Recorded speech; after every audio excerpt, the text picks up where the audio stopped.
All right, everybody. Good. What do we got? What is it? Morning? More afternoon. Good afternoon, everybody. Welcome to San Francisco with the beautiful PMDG 777-300. We got Bigfoot on the ground here in San Francisco, guys. It's going to be a great time today. And yeah, we're gonna take this bad boy all the way up to Denver. We are on VATSIM, if you heard me kind of connect in there, and we have this thing cold and dark right now, so we're gonna go ahead and get her all loaded up and see what the flight has in store for us. Denver's low IFR right now. Not really sure if we could legally get in there. We'll have to check the weather here in a second.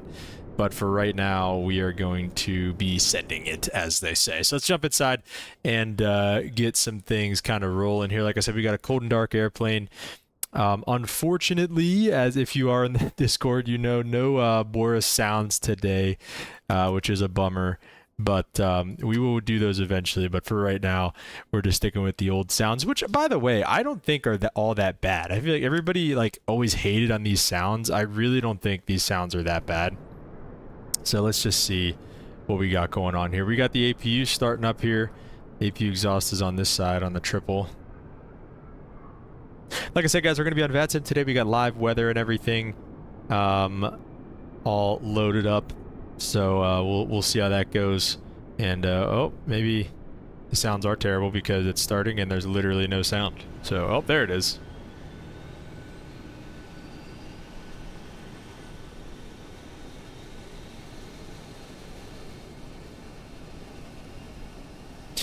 We've got 339 people coming with us on the way to Denver today, and cruising 37,000 feet, just under 2 hours of flying time this afternoon. This is a real-world flight. They do it with a 777-200, it looked like, but we'll do it with the 300 today, because it's Bigfoot. Who doesn't want to fly?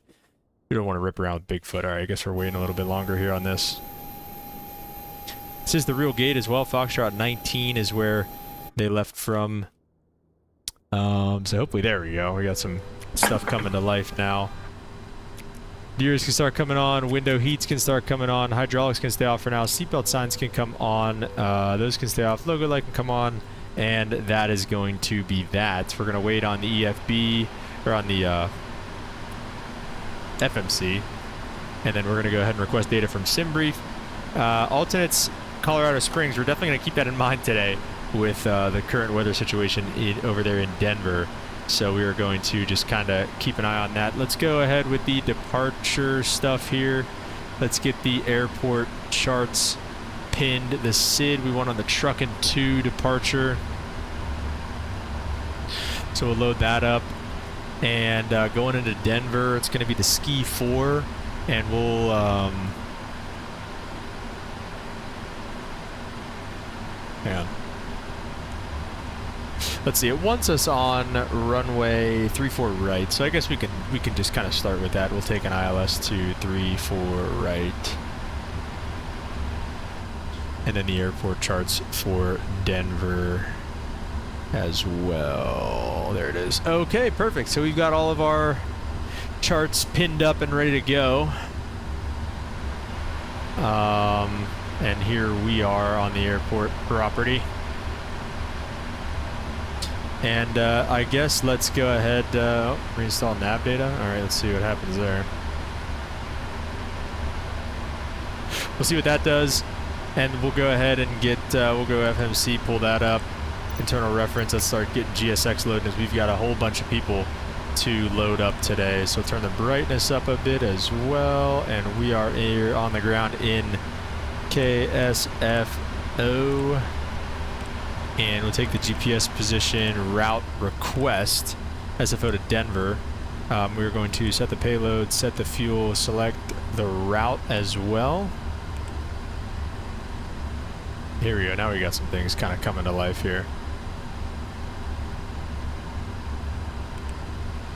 Activate, execute.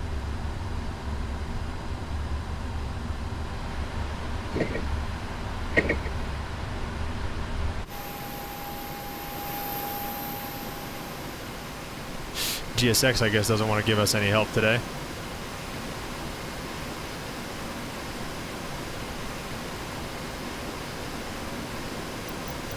Holden, what's up, man? How are you doing today? I'm doing good, brother. Hope you're doing all right as well, sir.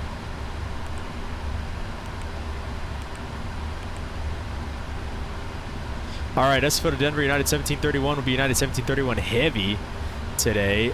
Legs, no, departure arrival. Doing good, good stuff, man. Let's go.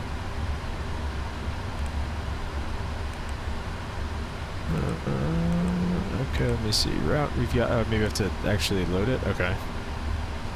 Let's see, this one wants us off runway 1 left here in San Francisco today. How's work and everything going, Holden? 1 left, 1 right are the departure runways. So I have a long taxi on the way over there, but that's all right. We're not in any hurry today. Let's go departure arrival. We'll take runway 1 right. It's a little bit longer. We'll take 1 right. We're going to be on the truck in 2 with the... Let's take a look. We can look at the EFB. I should look at this more. Doing good on lunch right now? Nice, dude. Actually, wait, we can pull it up right here, I believe. Yes, okay. That's perfect. What do you got for lunch? Trucking to Sarah transition, Syra.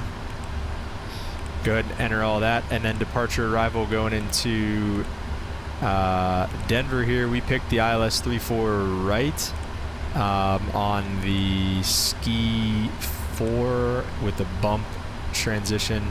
And let's take a look and see what fix we would want to take. All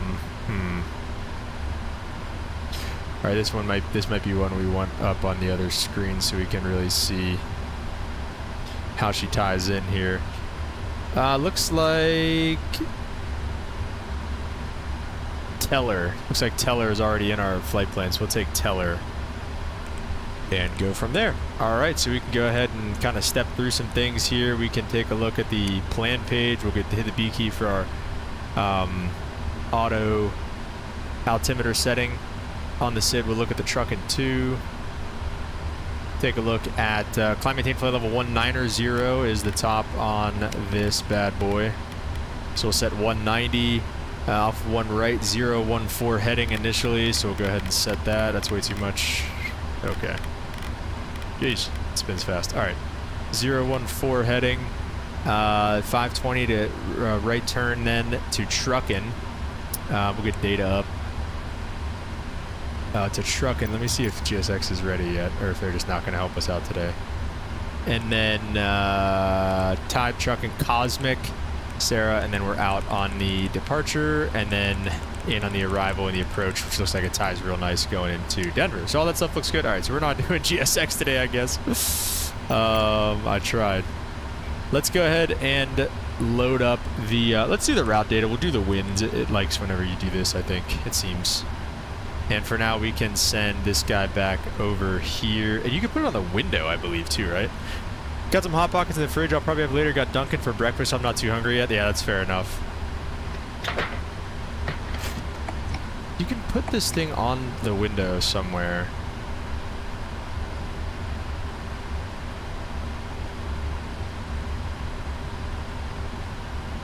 I thought. Click the pen. All right. Execute all that.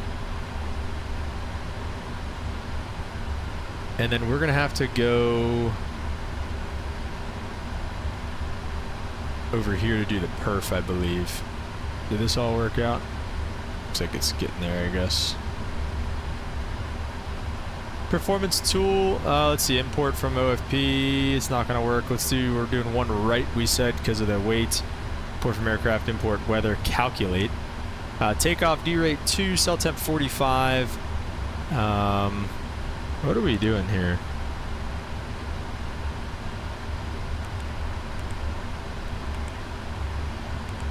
That's our zero fuel weight reserves are 14.5, dang.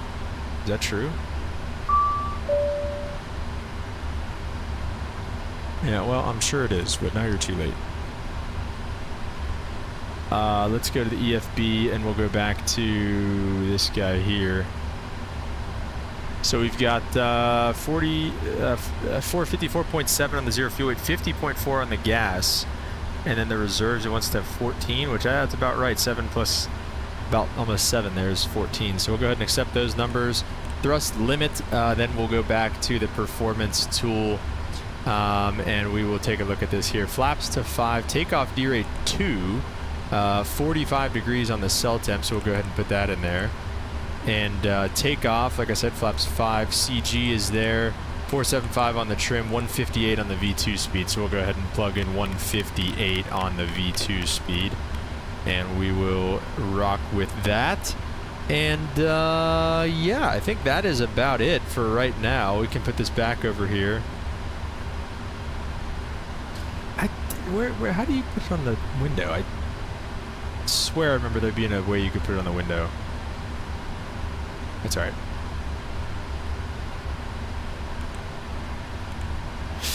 Okay, so we walked through that. We've got our numbers set. I think we're almost ready to go here. Again, especially since GSX isn't really going to give us any help. Let's go to... Where's the... How do we get to our, here we go, route data, load the winds, there we go. And while that's working, we'll go ahead and pull up a checklist here. Oxygen is tested. We can go over and actually test that, I do believe. Right here. Oxygen's tested 100%. Flight instruments heading, altimeter is set, parking brake is set now. Do I have to hit the brakes? Oh, geez, why are they so far over? Hello? There we go. Alright, parking brake set, and so the pre-flight check is completed. So we'll go ahead and put that away. We'll bring the engine page back up down there. We'll go ahead and execute that for the winds. And everything is looking good here, guys. I think we are just about ready to rock and roll. We'll go ahead and get the ground operations. We'll go ahead and remove the chocks, release all the vehicles, and close all and arm all on the doors if not already done there. So we'll go ahead with the, let's see, is this almost done? No. The hydraulics are coming on and fuel pumps are coming on. If you don't do the checklist, it's playing beep at you when you try to take off. Yeah, it'll come up with a CAS message and it'll say checklist incomplete norm is what it usually does. So yes, and it is it's annoying, so just like to do it and get it done, you know. Not at 1731. We're coming up as like a little pipsqueak, little 321 or something here. No flight plan uploaded. I definitely filed a flight plan. Maybe, let me see, pre-file. I got an auto ATC squawk code. 1764 is our squawk. Let's see, I just filed a flight plan. Let's see if it comes up on VATSIM. Yeah, there we go. Now we got it. Okay. 1764 on the squawk. Is that what I just said? 1764, yep. There we go. And we are squawking mode C. Let's have .ctaf KSFO in the VATSIM launcher here.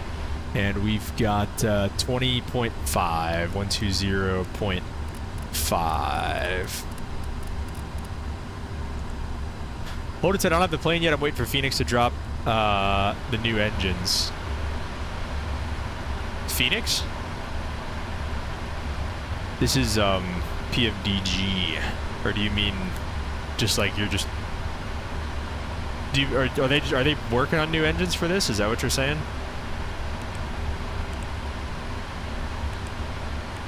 Okay, we'll leave that up there. And I think we're pretty much ready for pushback here, guys. We got our fuel pumps on and everything.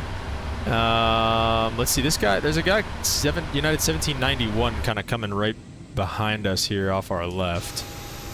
Let's see where he goes. I just don't want to push right back into him. Oh wait, GSX isn't even gonna...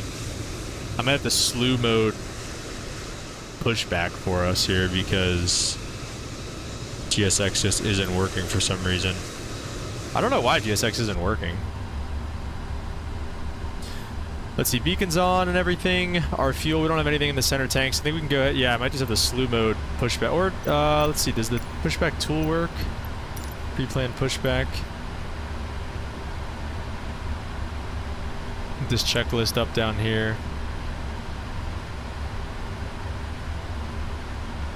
We'll just stick it like, let's see, how much room do we have? We got some room.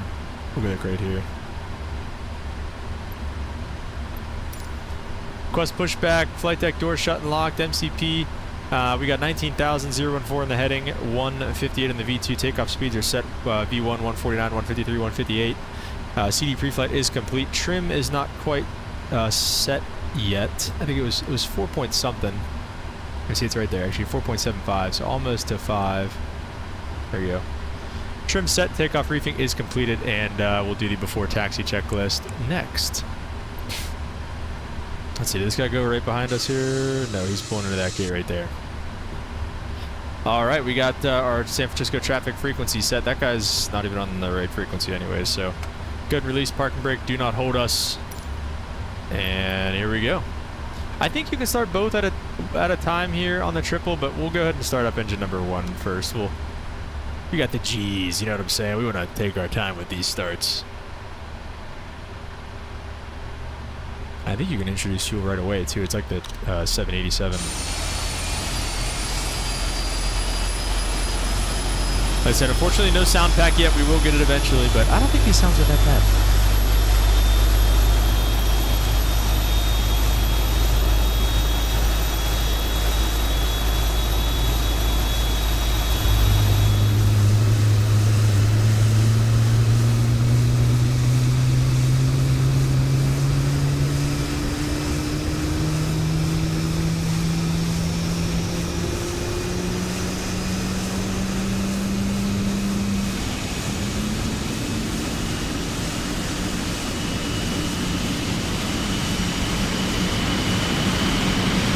Like, they don't have the, I guess the right word is like the bass or like the vibrato, you could say, that they have in real life, but like, it sounds good. And like the 737 MAX engines, for example, like when those things start up, like in the sim, you're like, oh yeah, baby, like that's awesome.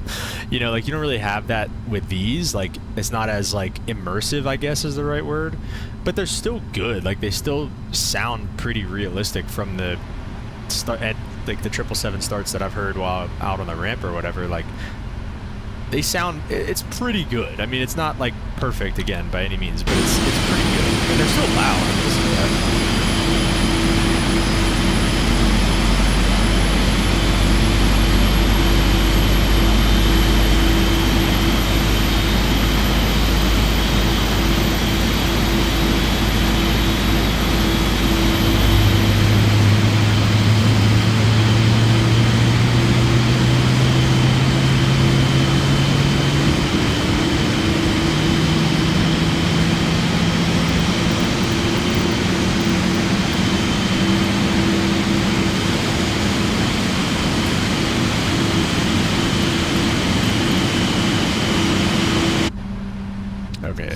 Alright. Go ahead and set the brakes.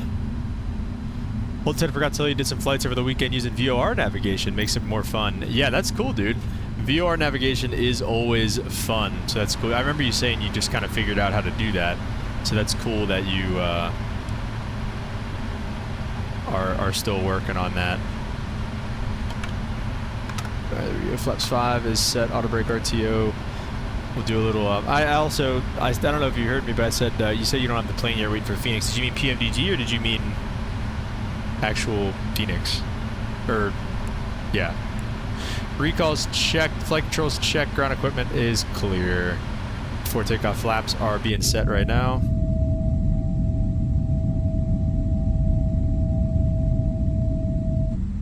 Those are all set and ready to go, so even the before takeoff checklist is done. We'll go ahead and release our parking brake.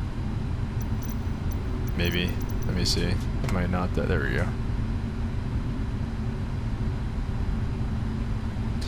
San Francisco traffic, United 1731 heavy, taxi runway 1 left on Alpha, San Francisco. Maybe Bravo. I don't know what's used for like inbound versus outbound traffic here, so.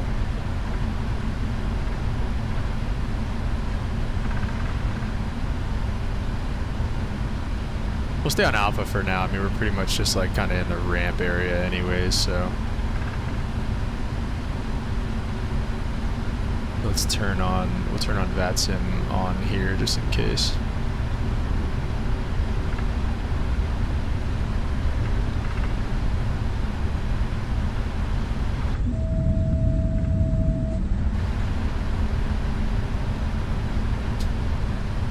I mean, I don't have the 777 yet, mainly because I'm waiting for the new Phoenix engines, but I also have to take a break from flying jets. My computer can't handle it. That's fair.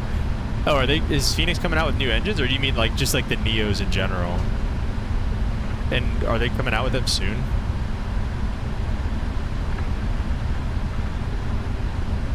And we can go LNAV VNAV on the ground here with the triple.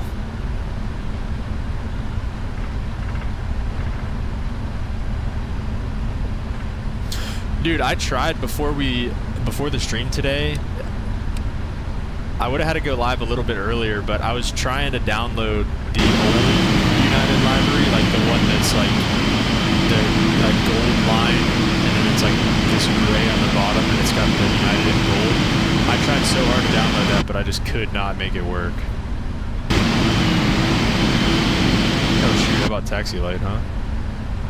Atta boy.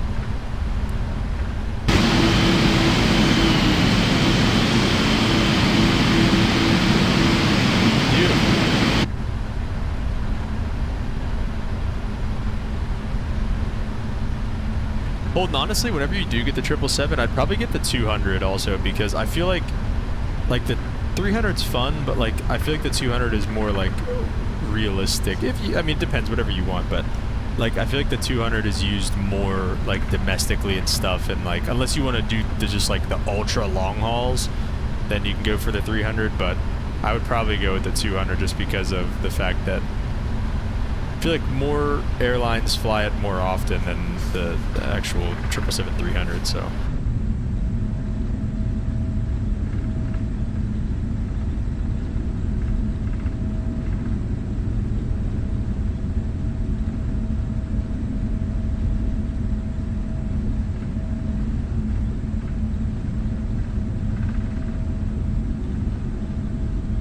San Francisco Tower.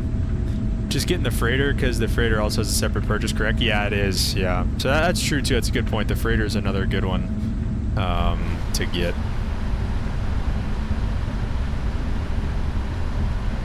We're gonna stay on Alpha here, and like I said, we're going to one right. I might have said one left whenever I was announcing the taxi, but we're going to one right just because it's a little bit longer.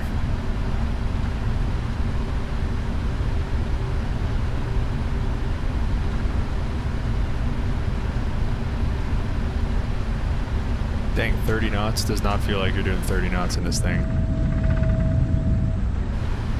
Oop.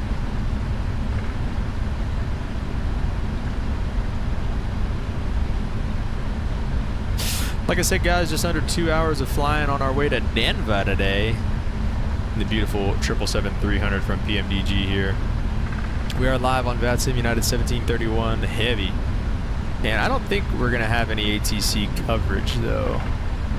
I think it's going to be, unless Denver comes on or something, but I think we are, I think we're going to be clear of any of that for our flight over.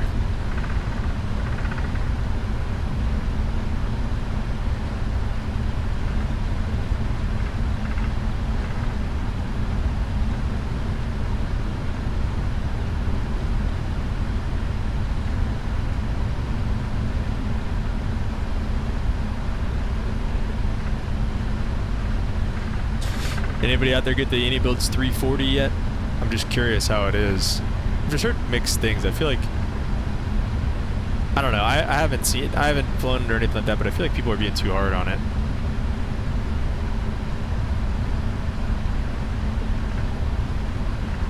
Alright, looks like we got no traffic. So we'll go ahead and just make a quick call here. I guess we're going back behind. I mean, I think whenever we were here once, the controller was like, do you have hold bars there? Like, I think maybe in real life those hold bars aren't there or something. I don't know. Maybe it's more of an ILS critical area instead of like actual hold bars, you know? Okay, wait, let's make this left right here, actually. It looks like it doesn't go there, so we'll announce it. San Francisco traffic, United 1731 heavy, taking runway 1 right for departure on the trucking to San Francisco. Alright guys, let's get some togas in the chat here. We're about to blast off with these big, beautiful G90s on the 777-300 here on our way over to Denver.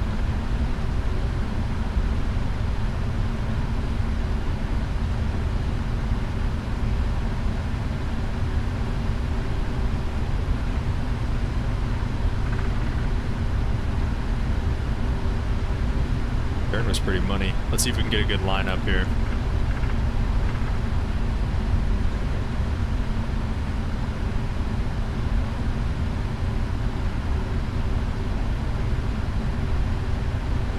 That's not too bad. That's kind of mid. Alright, we'll stop it here. We'll go ahead and spool them up 50. Like I said, let's get some togas in the chat here, boys. Here we go.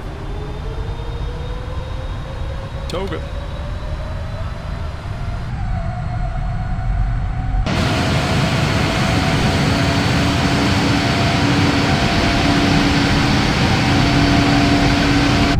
Oh yeah. 80 knots. That's checked.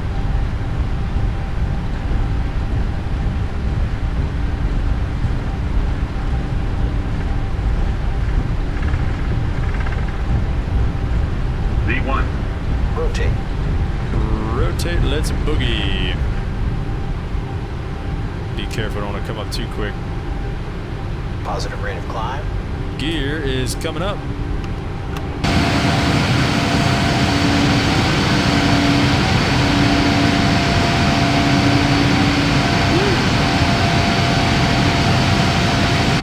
The beast, Bigfoot, through 500 feet, we can start that right turn. Those ailerons coming up. That's cool. I love how well this thing trims out. You see that blue bug going up? That's the trim bug. You're like trimming for, let's go flaps 1. You're like trimming for an airspeed more than you are like anything else, which is just like I said, I think it's pretty cool.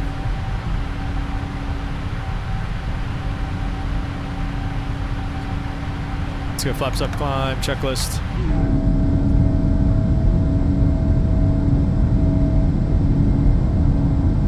Ew. Climb cam.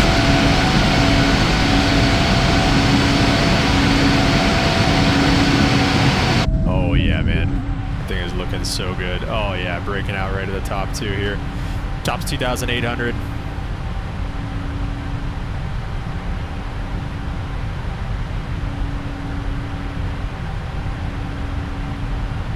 We'll let her rip on the hand fly for a little bit. Passenger signs are going to stay on. After takeoff, flaps are up, gear is up, auto brake is off, AP is obviously off and everything, so we're chilling, dude. This thing hand flies so nice. We'll black out that bottom screen.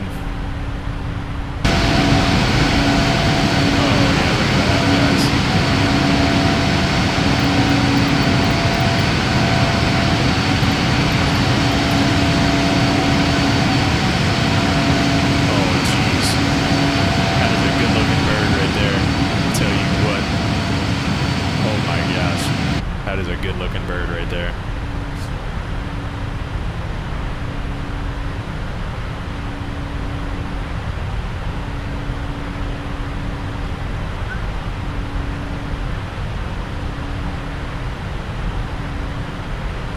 I literally am not even touching the controls right now. It's just trimmed out so nice.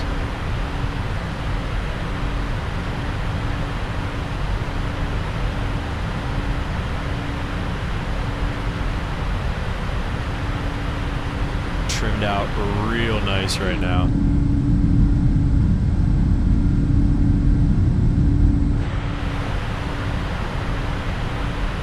Yeah, I would really like to get the 200 as well. We'll see. We'll get that at some point, but right now the 300 will do. But I do really like the look of the 200 and everything. I think that'd be a lot of fun to fly. Through 10,000, we'll lower the nose and start accelerating for our climb speed today. There we go. There goes the trim. And we'll set that right at our airspeed that we want. And it'll do the rest. Let's get our landing lights off. And wing lights can come off and logo light can come off for now.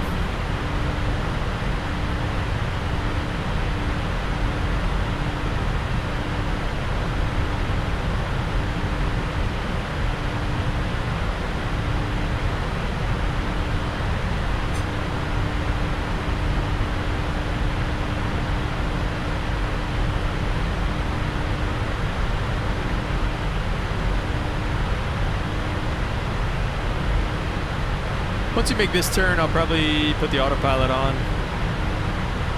and let it do its thing the rest of the way.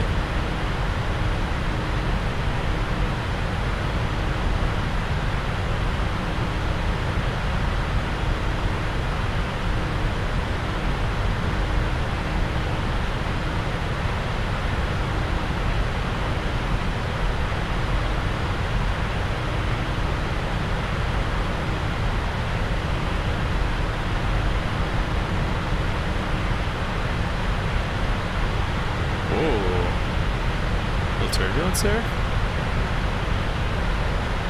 Maybe it was pilot induced, I don't know. Little PIOs.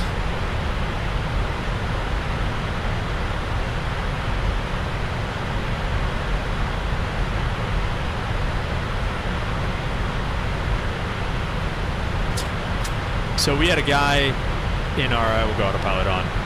We had a guy in my in-dock class for the Caravan, and we have a thing called memory items, and it's basically just like an emergencies thing. So when you have an engine fire, you know, it should be things that you shouldn't even have to think about. They should just be things that you can just bang, bang, bang, work your way through. He said he flew a bunch of airplanes before he came here. He was from another country. He flew like the 777 and the 7576, like for a cargo company or something.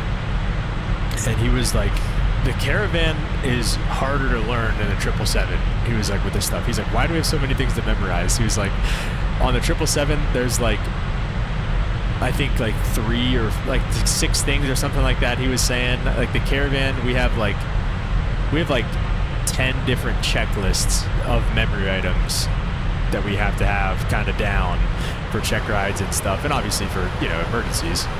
Go ahead and set standard altimeter setting. And we're at our altitude there. We're good. 37,000 feet. We'll keep it coming. VNAV, make sure, yeah, 37,000 feet. So yeah, basically he was saying, he was like, an engine failure in a 777, he's like, is easier to handle than engine failure in a Caravan. So I just thought that was interesting. But all right, give me 1 second here. I'll be right back. I gotta make a phone call. We'll through 18,000 feet as well here. We can get the seatbelt signs off and let everybody roam about the cabin. Oh my, look at this thing. This thing is looking good.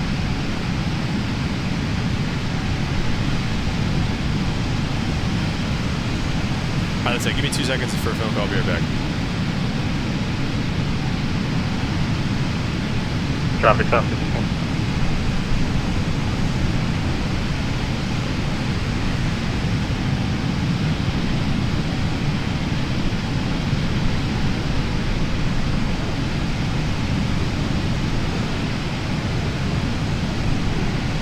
Sounds good. Traffic up United 73 going into the I-11 2-way to right, southwest drop.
Delta United 73, 10 miles final runway.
Bravo United 73, drop on runway 28 right, in San Francisco.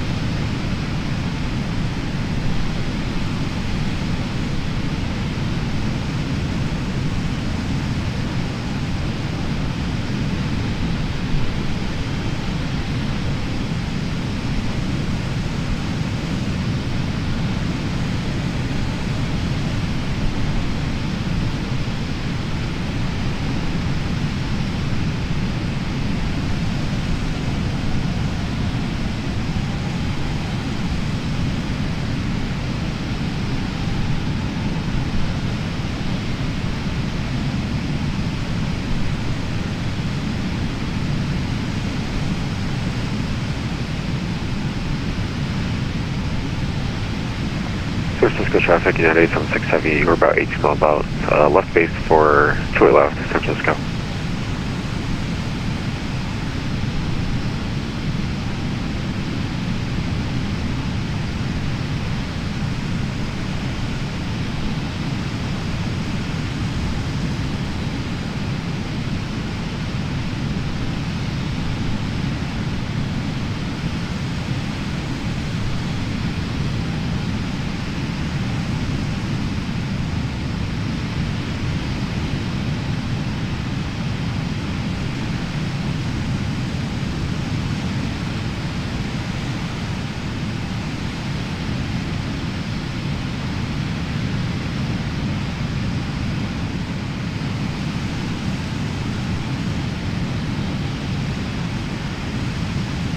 Alright, I've returned.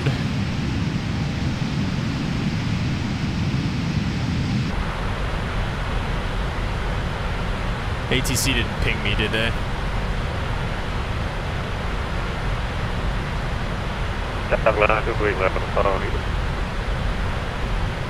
Wasn't. We get off of San Francisco traffic with a 22.8. Looks like we still got no ATC. We're flying just north of LA Center, and then nobody's on in Denver for right now, so we're gonna be bumming it, slumming it on the way over. Hey, what's up, Nathan? Welcome to the stream. What's the good word? Good question. Let me pull up the good word, brother. Good word of Jesus Christ, our Lord and Savior.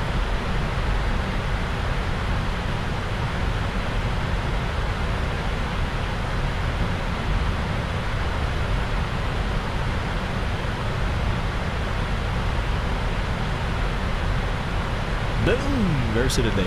All right. Odin said you were talking about the Caravan. I wish the Caravan was more stable. Such a great plane to fly. We try to take off or land it, wobble side to side. Oh, tell me about it. It feels like a paper airplane. It does not, like, it feels so stable in real life. Yeah, I don't know. And it's weird how stable it feels because you don't, I mean, it's a Caravan. I mean, they're about 9,000 pounds. I mean, they're heavy, but you don't think of it that way. You know what I'm saying? So anyway, like I said, it just, it definitely doesn't feel like it does in the sim, right? So.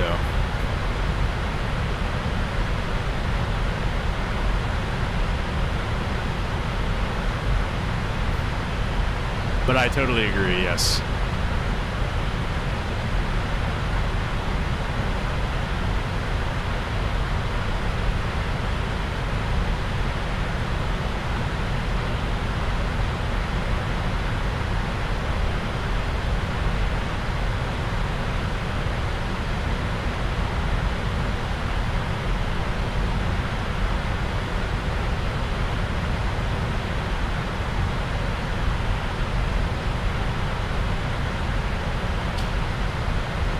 Livona, what's up? Welcome to the stream. What's going on today? Hey, man, nothing much. Just hanging out on reserve once again. Oh, shoot. That's awkward. On reserve today and flying the sim, man. So it's a beautiful day. Getting paid to do. I'm a professional streamer today. But no, it's funny because I actually am a professional streamer because of guys like you, people that get the membership, so I really appreciate it.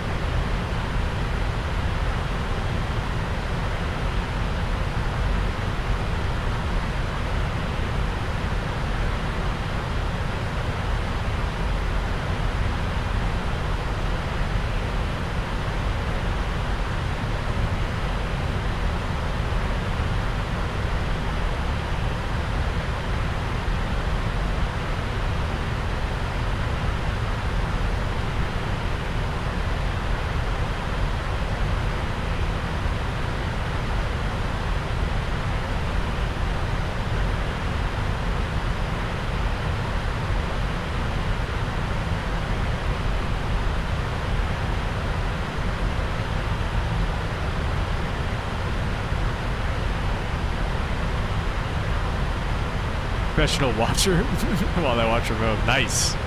You getting paid to sit on your butt too right now? That's pretty cool.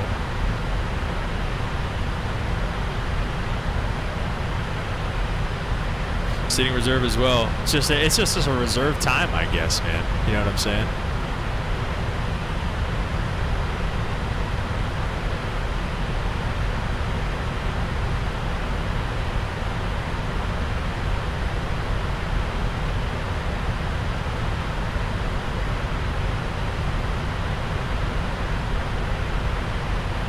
I use career add-ons like On Air and FS Hub. Start a long haul flight on the computer while I work. Yeah, that's what I like to do as well. I like to just kind of go through and I like to just set up like long haul stuff or whatever, like overnight or just doing whatever. So.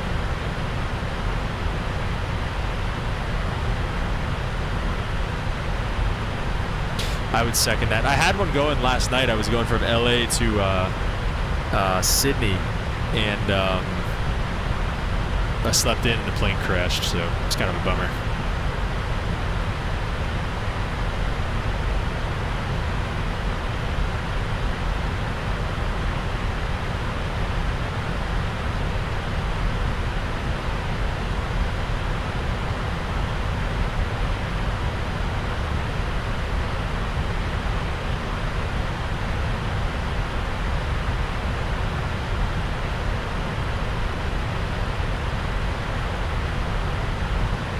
Dude, why does anybody here have LinkedIn? It's so hard.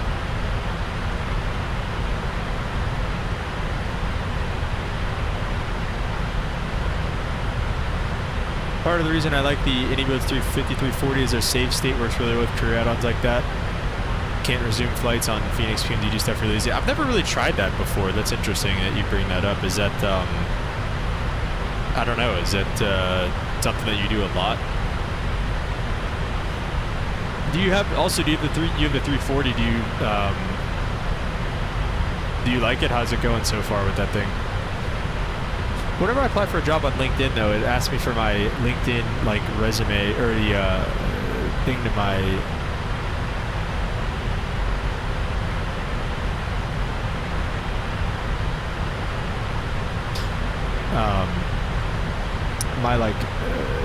whatever it's called, the LinkedIn...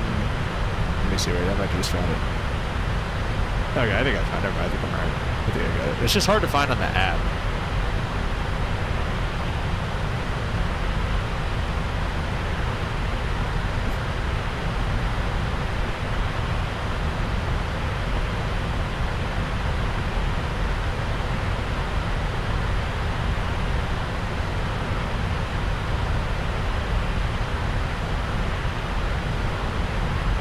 Oh, okay, that's cool. Yeah, a lot of WASM crashes on freaking with the 350, so.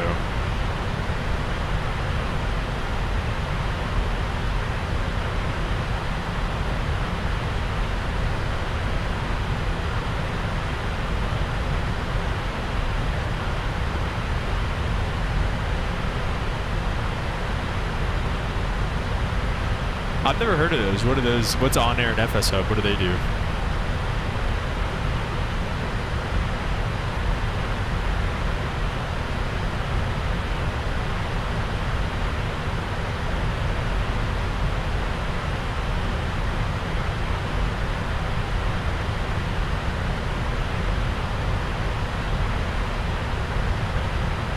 We reached our cruising altitude today as well.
Simplifier, what's up, man? Welcome to the stream. Greetings on joining the Air Force. That's right, man. That's right. Working on it, bro. MEPS is next. MEPS is next, but it's coming. Thanks, man. Remind me again, Simplifier. Are you the F-15 crew chief? It's like pilot side for other crew add-ons, more economy features. You start pulling a single engine airplane. Oh, that's cool. Got free passes on Air if you want to try it. I've had a whole bunch of liveries for my VA, and they gave me some passes. Oh, interesting. Okay. Should have seen my smile when I saw your announcement.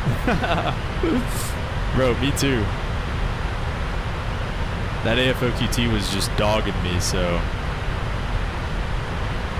I'm glad I got that done, man.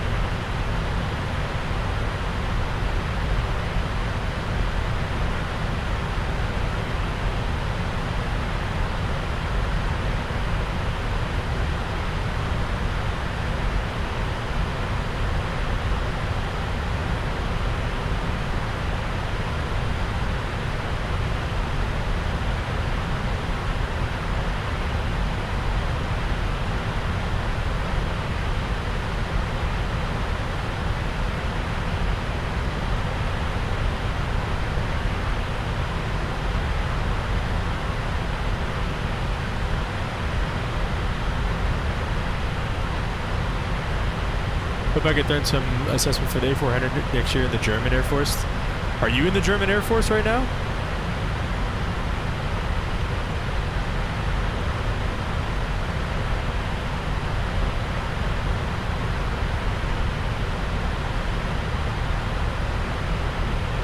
You're a crew chief, right?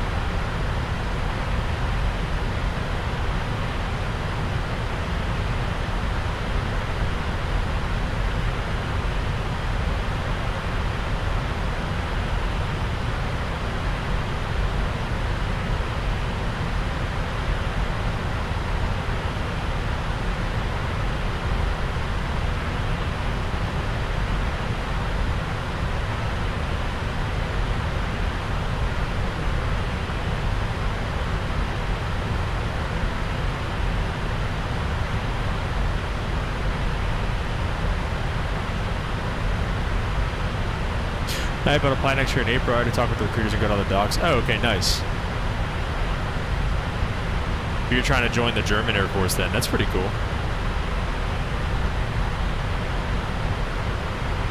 And do you actually, are you going to fly or are you going to be a crew chief or something?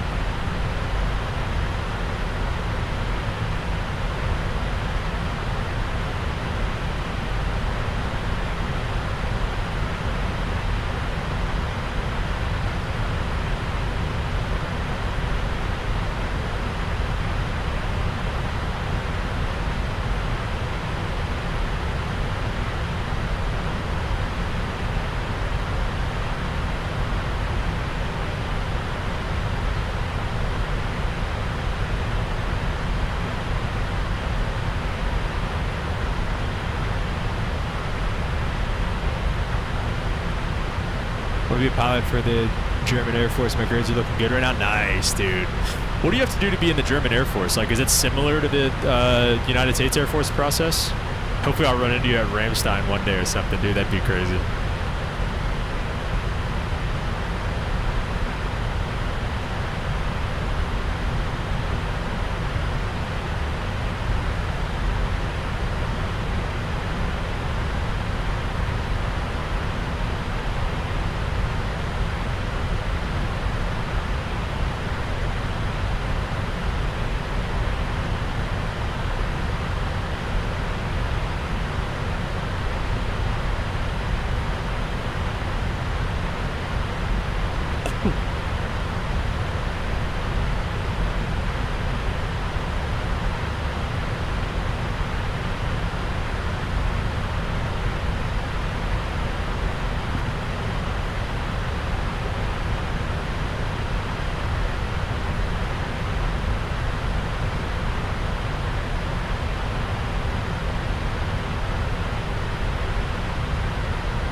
Part of the process in the United States, but Germany, you start with the basic training as a recruit, and then for the pilot, by the way, you have to study at university. Oh, so you have to join the Air Force first.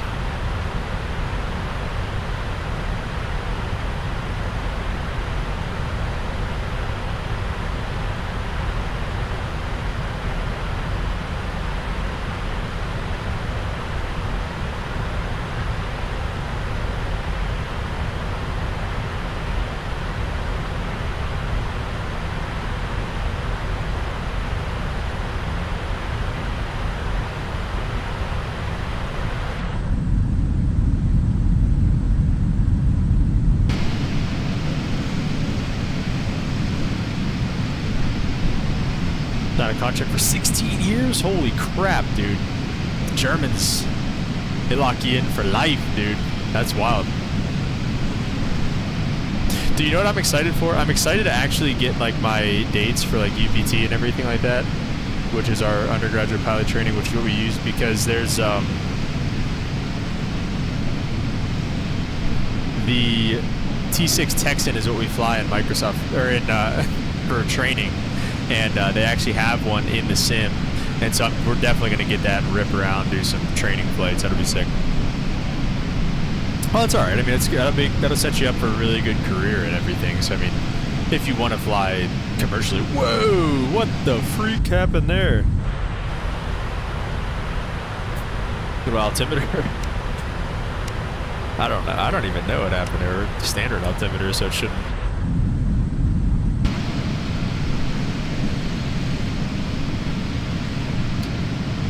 Been in the Army already? No, so this will be my first time. So it's different with the Air Force. So I applied to the reserves also, which is a little bit different than going active duty.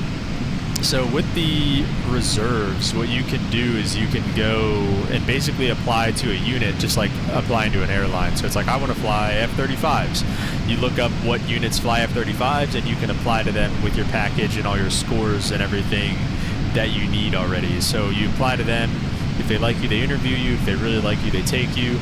And then they'll give you what's called a sponsorship letter and say, hey, we want to sponsor this guy through undergraduate pilot training and throughout the whole process. So then basically you just kind of start doing that and you start doing the whole process, which, like I said, I got hired at my unit already, so I've done that. Passed all my tests and stuff like that. I've done that.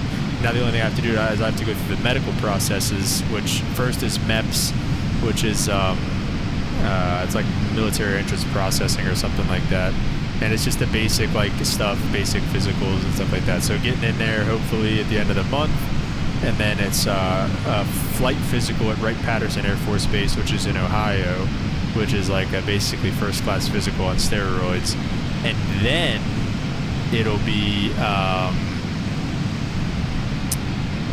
getting an OTS date, which is officer training school, and then going through all the flight training stuff. So it's a long process. So yeah, that's the beautiful thing, Holden, about applying to a reserve unit is like you're not going to undergraduate pilot training like undecided. So like whenever you see those videos of those guys going crazy on drop night because they got like it's an F-35 and everybody goes crazy and they like love it, that's active duty guys. Those are guys that go in there and don't have their assignment done.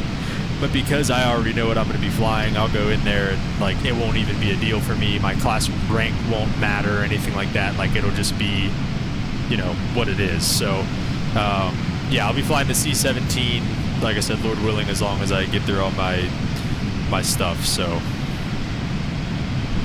that's nice. In Germany, you can say what you want to fly. For example, cargo helis or fighters, and they'll put you in one of them based on your skills after you completed everything. That's kind of how it is here in terms of active duty. Like, if you go active duty, they'll just kind of send you, and like everything's based on your performance at flight training. So then they give you what's called a dream sheet, and you'll say, like, let's say you want to fly fighters, you'll be like, okay, I want to fly the F-35, F-22, like you'll give like your top 3 or 5 or something like that, like F-35, F-22, and you know the F-18, let's say. And then they're like, okay, it just depends how you do in your class, right? Top dog gets their #1 pick, and then everybody else gets what's left. So, yeah. Any of the big planes, Holden? Yeah, dude, like a C-5, that would be sick, dude. C-5's the only thing bigger than the C-17 in the United States Air Force, other than like the bombers, I guess. I don't know if the B-52 would be. It might be like its wingspan might be bigger, but. Yeah, other than the C-5, C-17's the biggest, so I'm pretty pumped, man. I'm pretty pumped.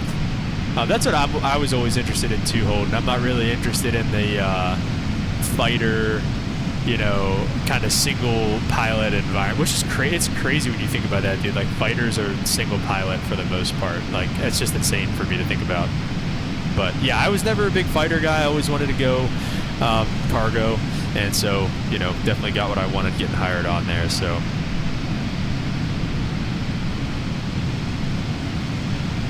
Super, super excited, man.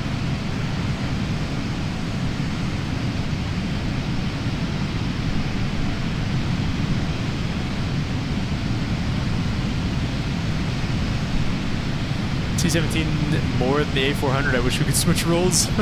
A400 is pretty sick. It's like the A400 is more similar to like the C-130, It's like a turboprop.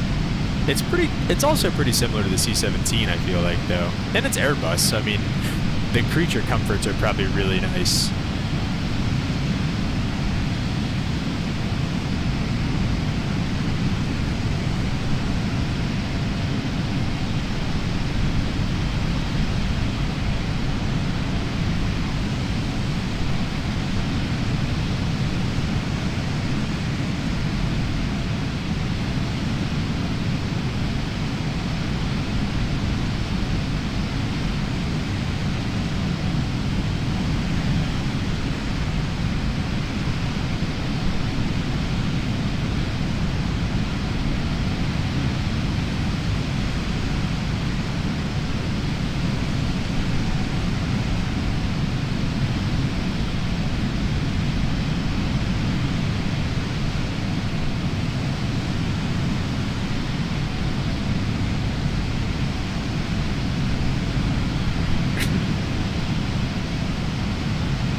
Boeing fan since birth.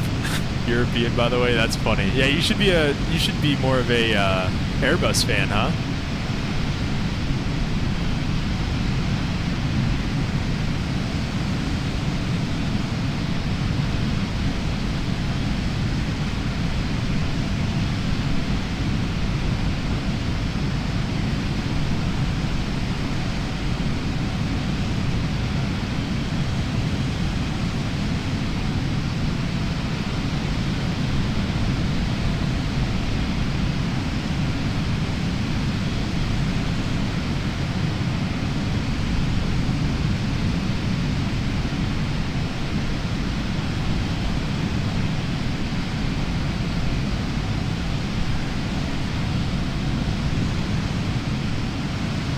And we fly the C-17 with a stick anyway, so it's basically Airbus, dude.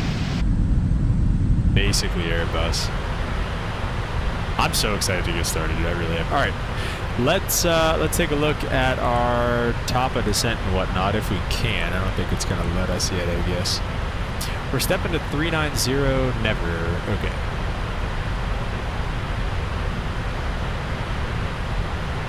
Does it have? It might be just too far out still. That's way out there. Yeah, it's. Oh geez, I feel like we're closer than it seems. But I guess next step will be the arrival. Why are we like way north of our track? I feel like. Next step will probably be the arrival going in there. The ski 4. So we'll just kind of be.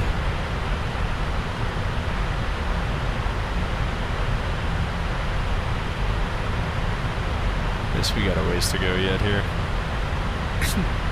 Airbus is nice to design for me. I need all of the 1,000 buttons and no tray table. Well, it sounds like that sounds like a Boeing to me then, brother. Yeah, that's our arrival. We'll pull that up for us here. Where the heck? We'll get our sunshades up.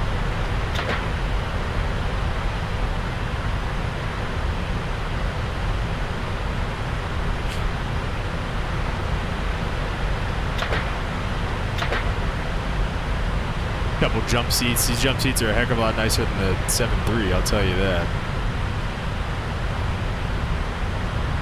Love it, man. 777 is a beautiful, beautiful airplane. We can go over the verse of the day while we're hanging out here. We got John 1:14 to the top of the screen for you. The Word became flesh and made his dwelling among us. We have seen his glory, the glory of the one and only Son who came from the Father, full of grace and truth. The Word became flesh. That's Word, capital W, obviously. The Word of God. God became flesh, Jesus, and made his dwelling among us whenever he came down and from heaven and lived among us here on earth. We've seen his glory, the glory of the one and only Son, obviously Jesus, who came from the Father, full of grace and full of truth. So full of grace and truth, obviously, I mean, that's just, he's full of grace and truth. What else can you say about it? I mean, the only man to live a perfect life. Okay. The only man to live a perfect life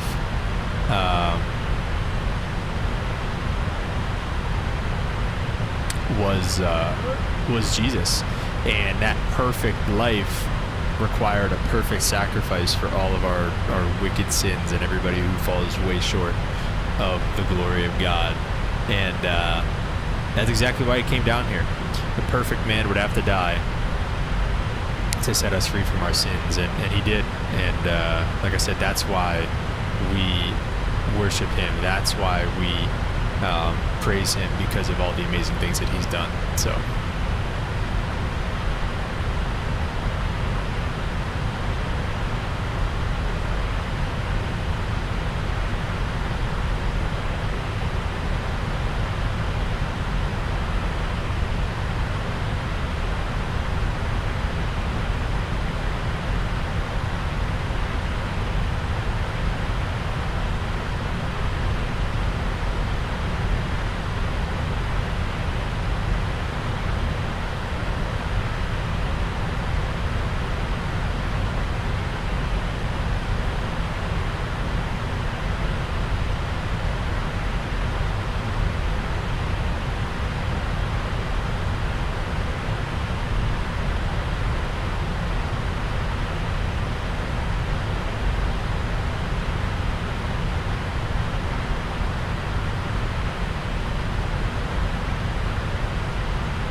Yeah, I guess we're probably barely even halfway there, if that.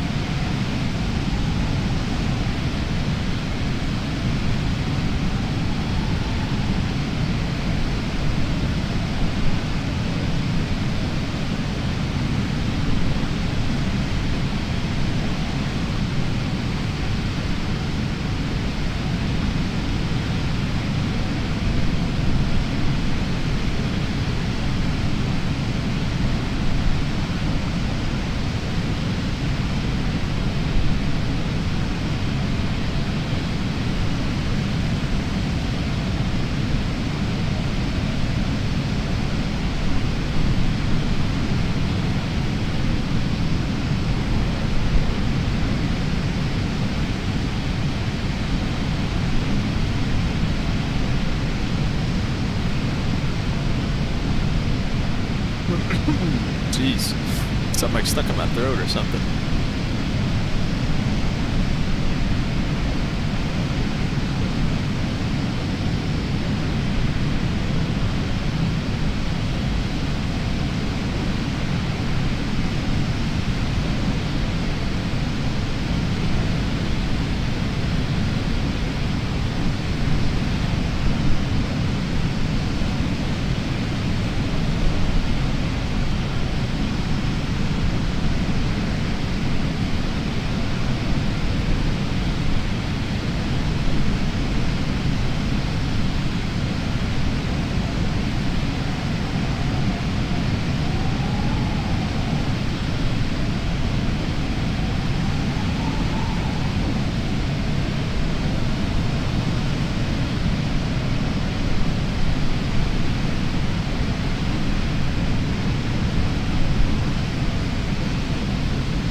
should probably have that up as well so we can see some traffic. I don't think it hasn't really been too much out there, but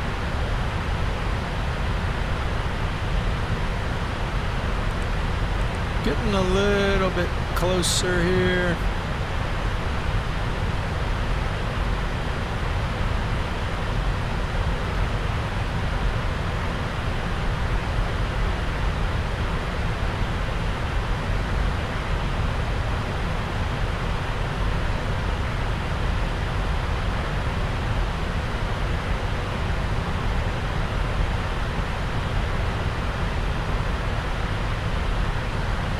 Still no ATC anywhere. Oh, let's check up on the weather in Denver, actually, because that was a kind of a question mark as we're heading in there. 1.5 miles, missed, scattered at 300. So as of right now, we are going to be good to get in there. Definitely kind of want to be thinking about our alternate, though. I mean, variable at 5, 10 miles. Few at 2,000, so no issues with getting into our alternate. Let me see, is our alternate pinned on the map anywhere? No.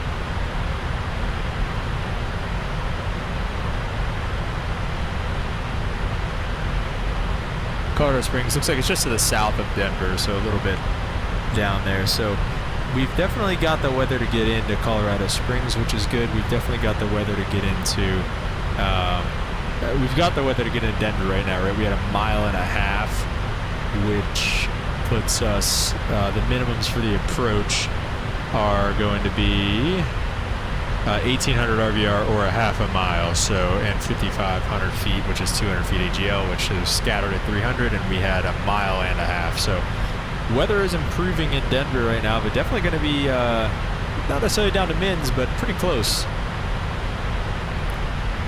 Going into Denver today. And then let me see, do we have alternate? Yeah, let's check out the airport itself over here in Colorado Springs. Okay, we've got some nice long runways, so no problem getting into Colorado Springs if we have to. Let's see, what's the weather looking like out there? Variable at 5, so we can kind of take whatever runway we want. We'll be coming from the north, so it might be good to land south if we can get into Colorado Springs that way. So we'd probably take an ILS to 17 right or left. Probably 17 right is perfect. I mean, it's 11,000 foot runway. It'd be perfectly fine for us. And it's closer, so we'd probably do 17 right. There's only an hour and a half to that, though.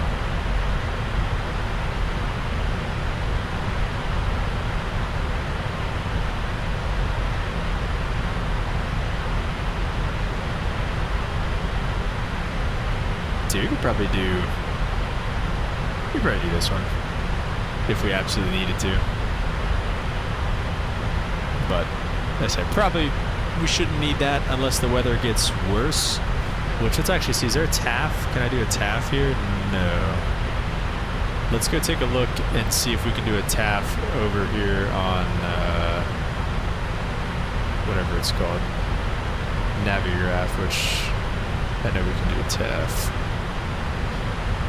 It should only be getting better. Currently it's reporting VFR, which I don't think is necessarily just marginal. Oh, well, that, I guess that's all just BS over there, because this says 360 at 6, 4 miles visibility and mist, and scattered at 500 feet. So we'll be very, very good to go ahead and shoot this approach into runway 34 right.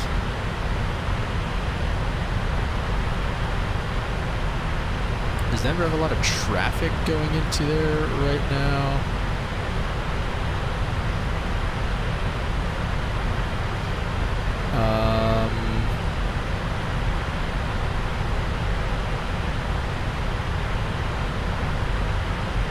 $31 looks like we'll be the next.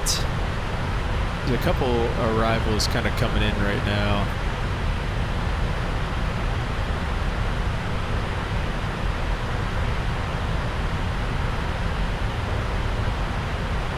Took us 2 arrivals that are real close right now, and then we should be the next arrival. and we should be fine. There shouldn't really be too many people that close to us. So yeah, we should be looking pretty good for taking this down into Denver.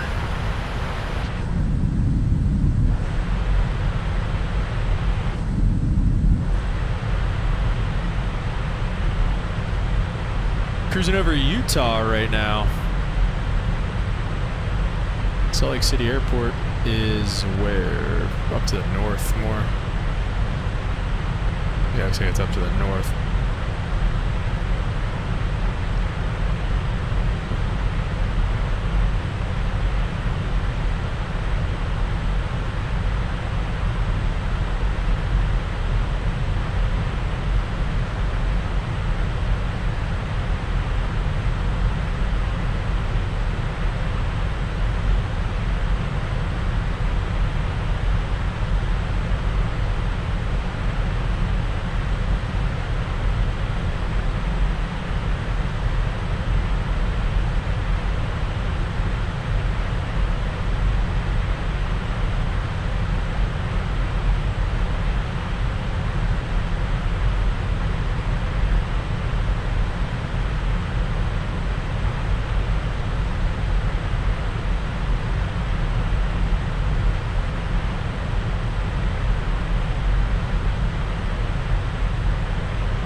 All right, guys, our top of descent is finally on our screen. Looks 100 feet above us off to our right side. Let's see. I don't see him. Might be too far away. He's probably really far away.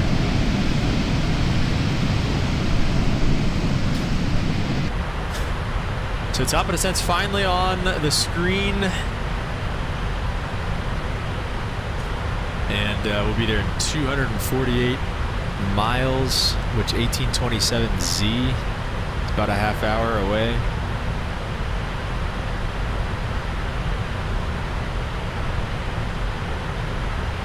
So we'll see. 2:30.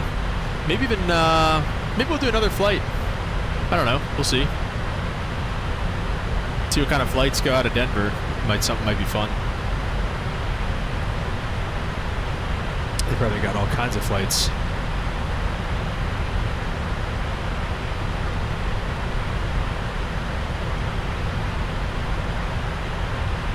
Got some CRJ stuff.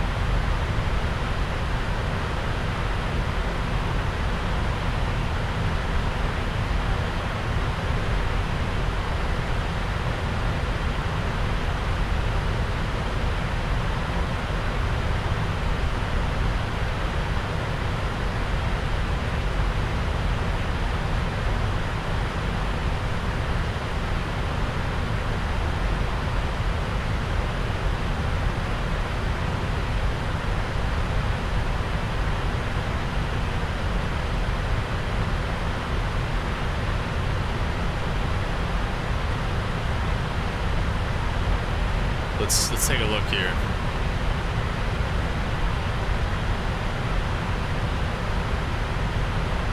Yeah, I mean, they got all kinds of flights that go out of here.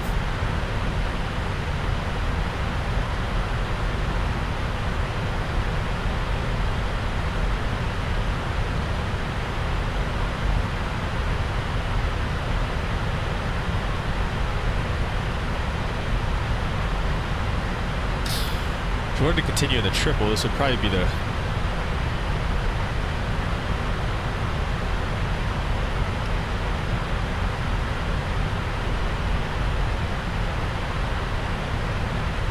one of the quicker flights that we could do.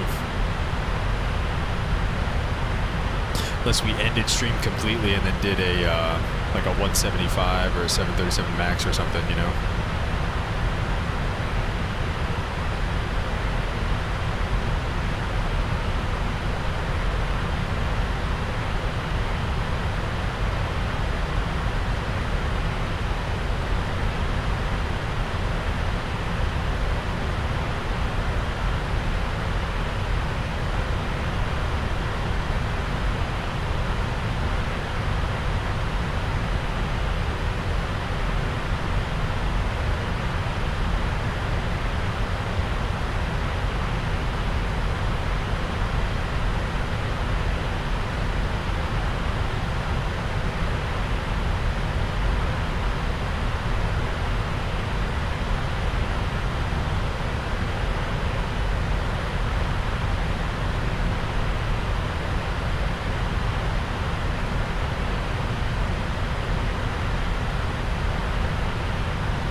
I'm trying to think, what else could we do if we do a second flight? Maybe we'll do a second stream. I wanted to also stream the Learjet today. Maybe we'll do, because they have new sounds. I was thinking maybe we'll stop the stream once we get to Denver, and maybe we'll do a little Learjet stream.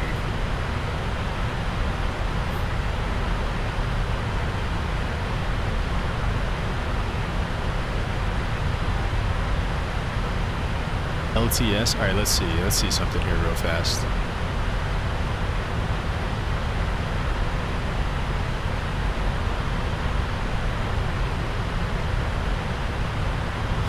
Okay, an hour 40.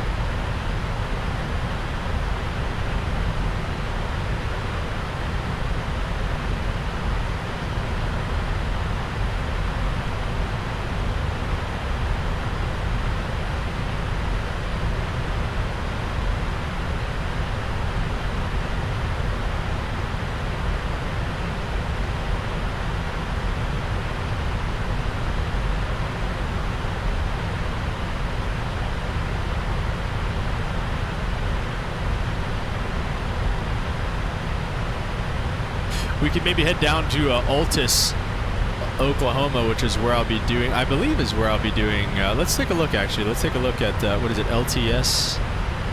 Let's see if that is where, I think they do it out of Altus. It's either Altus or, I thought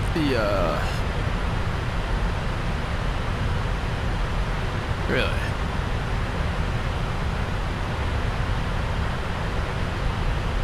Huh, okay, let's see.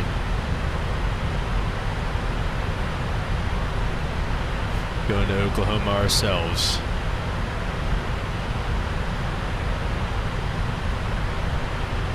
The 750 Lithona? Lithona, I don't have it. I don't have it, man. Oh, Tinker Airport isn't even listed on here because it's right next to Will Rogers, isn't it?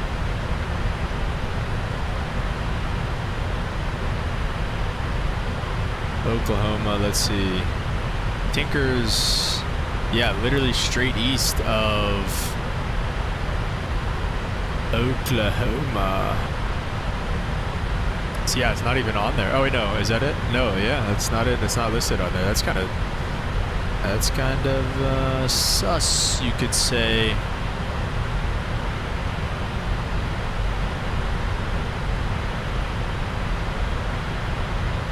More bumping around up here at 37th Thou.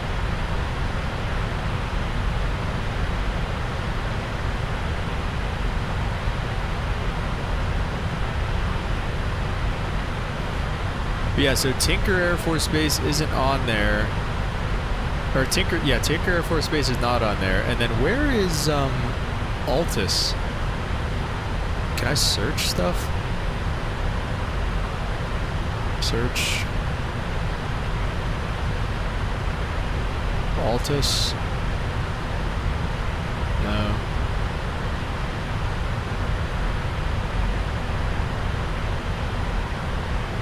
Wait, let me see. I could probably find it on here. It's in the southwest.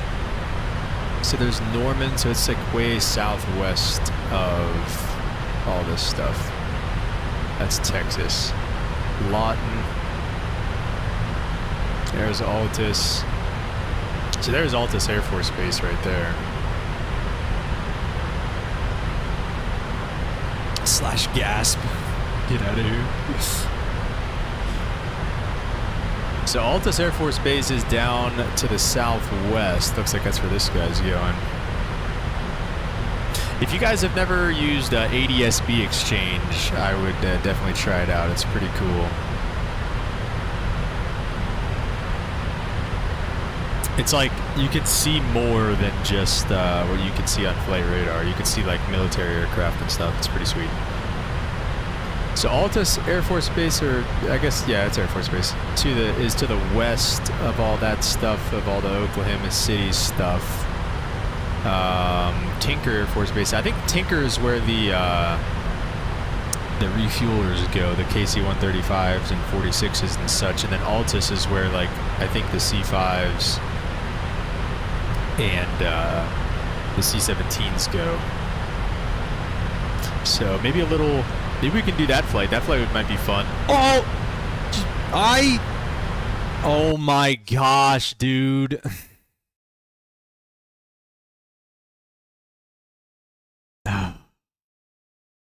Why, bro? Why does this keep happening? Oh my gosh.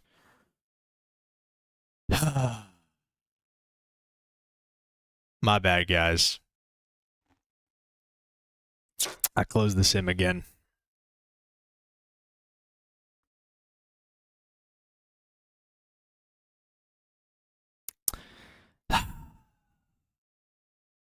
Save state for mini builds.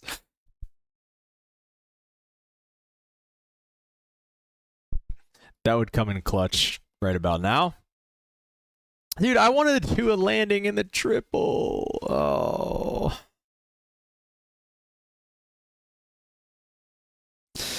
Well, my bad, guys. My bad.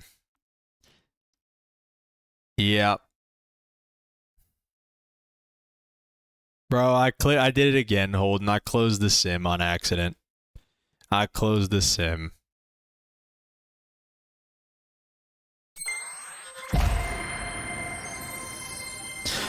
Why do I, like,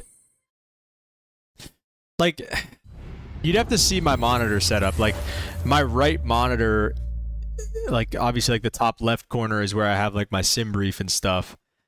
And I went to click on sim brief, and then, like, in the top right corner of my middle monitor, which is where I keep Microsoft and stuff, is obviously the giant red X. Gosh dang it, dude. This is, like, the third time I've done this now. This is ridiculous.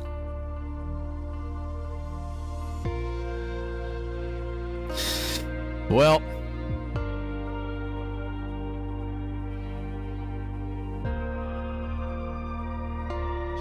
my bad.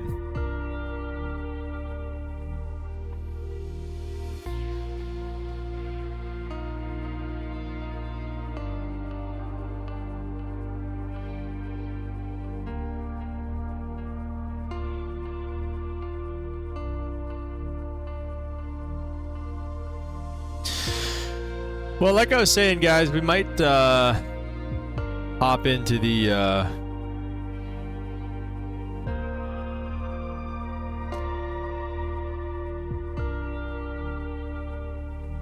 and then yeah, let me see. I don't think it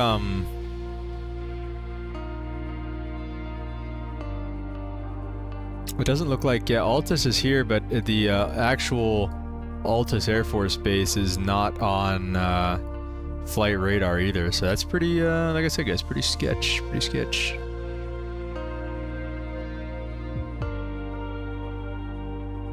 So maybe we'll do a Learjet flight. I wanted to do that anyways, but I really wanted to get a landing in. We can do a cool call sign. Let's see.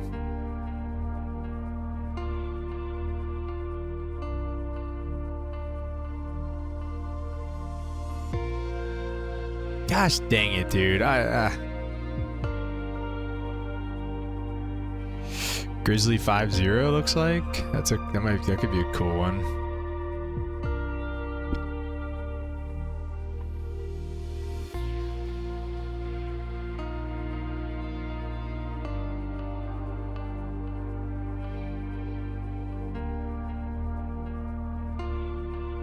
Axle 9. I'm trying to find some of these, like,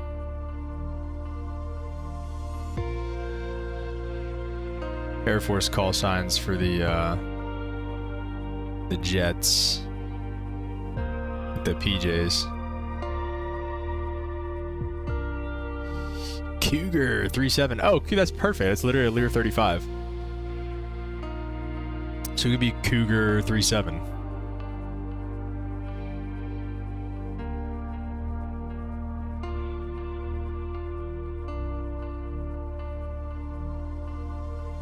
Be COUGR 37. Okay, cool. We'll do that. We'll be Cougar 37. We'll go Colorado Springs to Altus Air Force Base and just kind of check out Altus, which is, like I said, Lord willing, where I'm going to be doing my training. for that.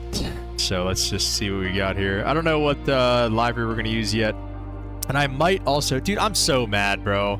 I wanted to land the 777 there so bad. Well, what I might do is I might end this stream. Nah, we'll just do another one. We'll just do another flight in the Lear, I guess. That's fine.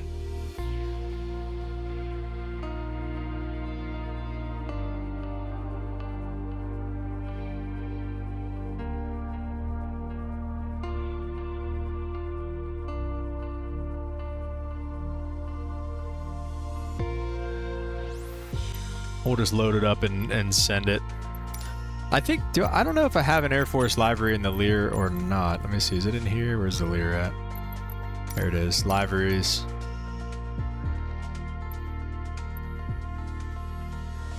This one's kind of cool. It's got like a tiger.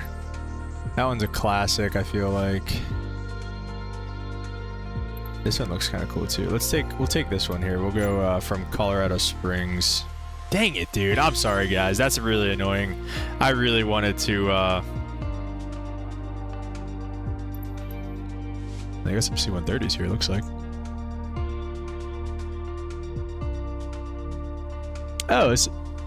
Oh, wow. Is this the Air Force Academy? I didn't realize that Air Force Academy was... I mean, I've been to the Air Force Academy. I didn't realize Colorado Springs Airport was like... no way. Is it really like on the property? That's crazy. Okay, I didn't realize that. Whoa, we got some jets. We'll go from the military side since we're operating Air Force today. So we'll just go, I don't know. Let's go, we'll go over by the football stadium. I want to see if that's true. Oh geez, this is going to be a little bit of a interesting setup here because I kind of forget how to fly the Lear. Ah, my bad, guys. I'm sorry. That's annoying. You know, somebody told me once, it was either Mexican Aviator or somebody, maybe Mr. Emirates. They were saying there's a way to where, like, you have to hit other buttons to close your sim down. Does anybody know anything about that? Like you can't just click the X, like you have to hit, like, a series of buttons or something? Because that, at this point, I mean, this is the third time.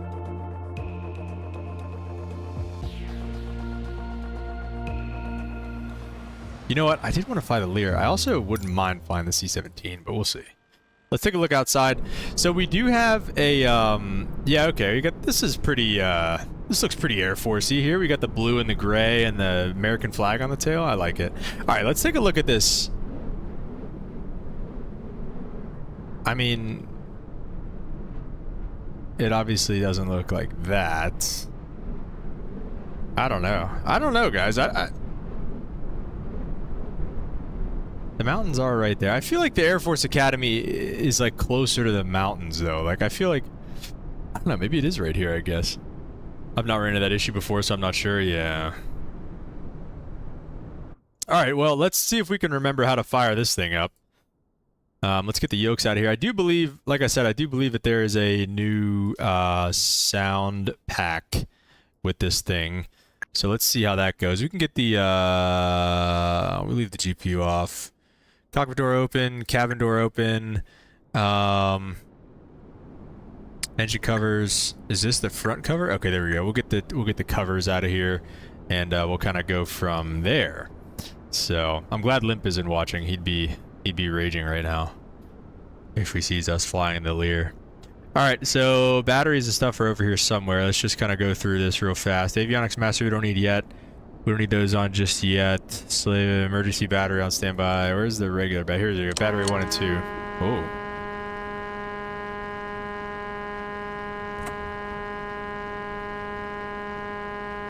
That's annoying.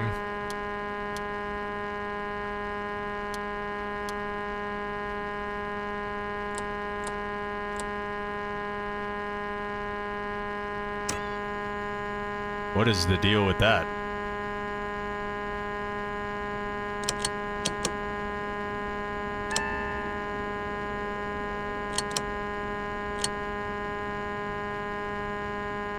that just the sound of the batteries?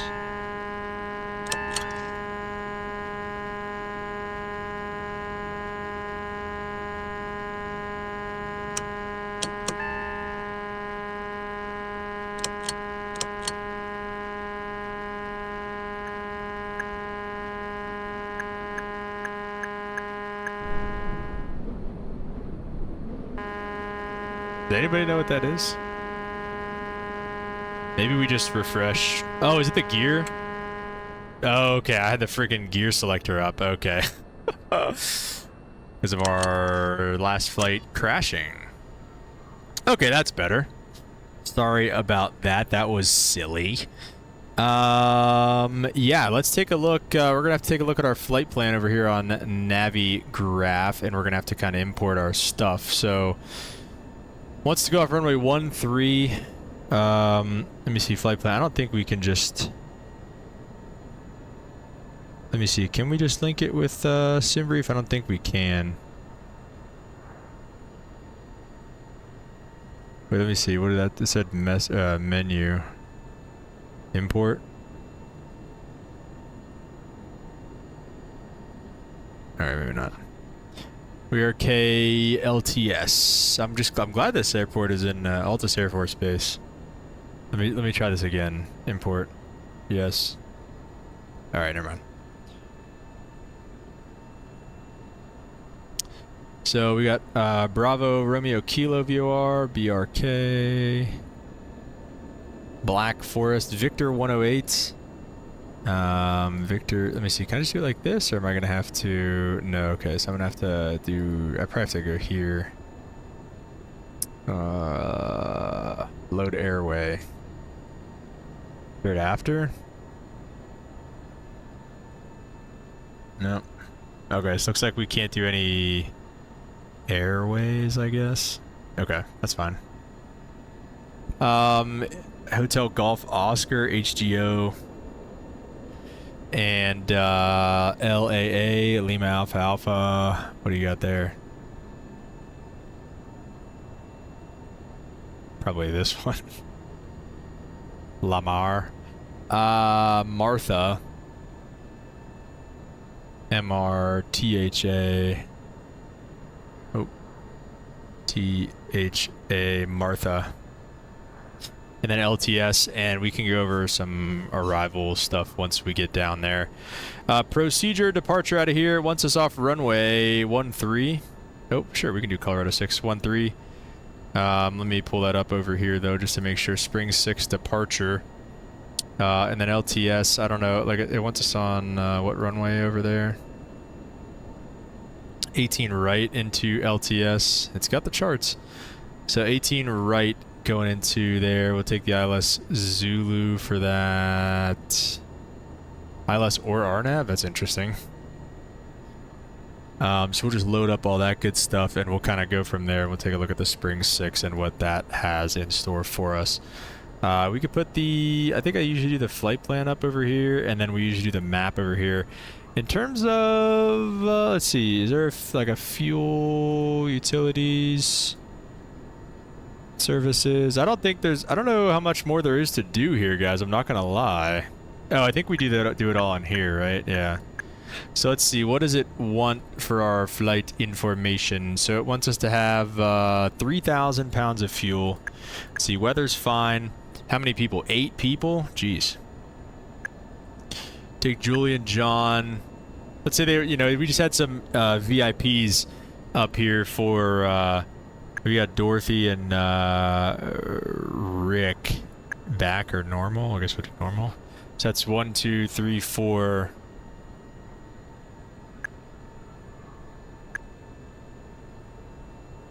Can we even have 8? Alicia. So wait, we got 1, 2, 3, 4, 5, 6, 7, 8. Okay, we have 8. Suitcase, duffel bags. We got all kinds of stuff. Right here, we got all the luggage. We got all kind of stuff. They were up here for we'll say they were up here for what's it called? Some the Air Force Academy football game. I think they had a game this weekend. They played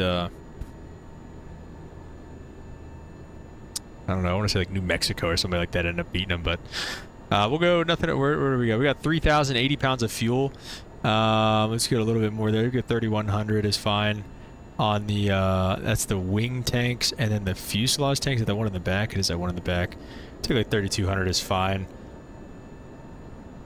So everything is looking good there. We'll do these for the rotation speeds. Let's see. Total weight right now we have 15,000 pounds. So that's going to be right in here. So we'll rotate at about 130 knots. So we can bug that, which I think it looks like that might be 130 knots. To rotate 130 knots with the B key for our altimeter setting. And there's a way. Oh, here we go. Altitude select. Colorado Springs 6 departure says top altitude's 10,000 on the the top altitude on the SID.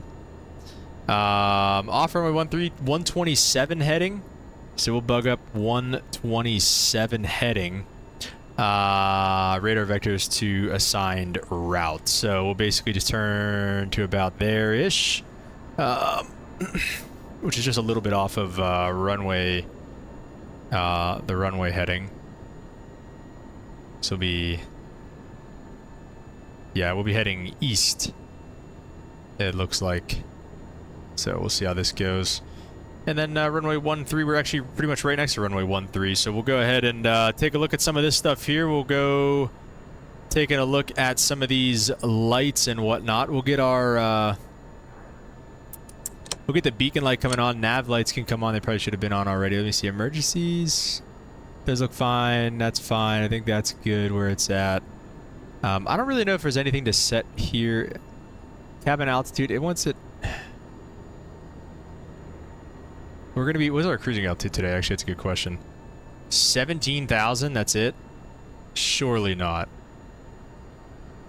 Holden's going to head out of here. Rewatch the VOD later. Going to start studying for my test tomorrow. Oh, nice. Good luck. What kind of test do you have if you can hang out for a minute? Okay, we're going up to 41,000 feet. So I don't know why it wants that. So we'll just set that for now, I guess. Good luck on your test, though, brother. Hope you do well. Oh, wait, inverters. There we go. That's something we need to do, I believe. Gens can stay off for now. I have database class this summer. Oh, no. Oh, right. You're doing your master's, right?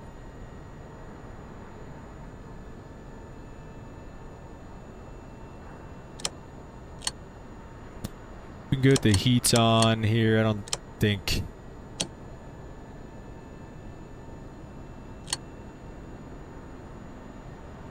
Finish on my bachelor's. Nice, dude. Okay, well, good luck. And hope you crush your test, man. I don't think we really get these on just yet. But I'm just kind of doing everything. Okay, all right. Let's just do it. Let's get out of here. We're going to go ahead and I guess we'll start up the... We'll close the doors here. Close the cabin and the cockpit doors. We are ready to rock and roll. I guess we can work on getting some of these... We'll do a couple things here. Let's get the chocks off as well. Where's the parking brake right here? Okay, there we go. So that is set. Oh, wait, no, it's not. There. Okay.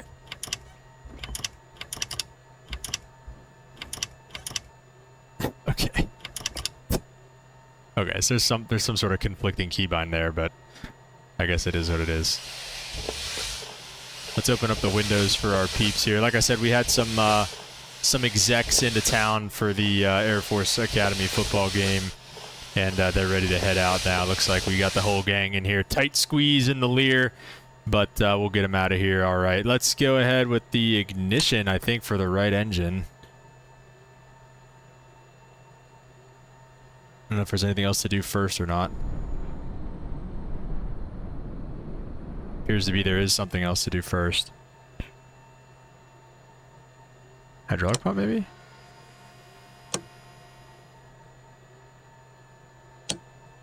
What do we do again? I don't think it's... You don't do fuel yet, obviously. Those are all on.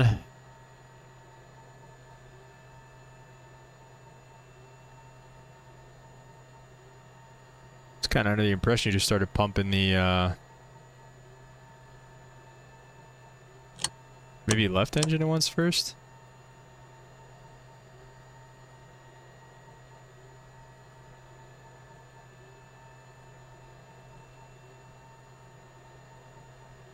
Surely I'm doing something stupid here.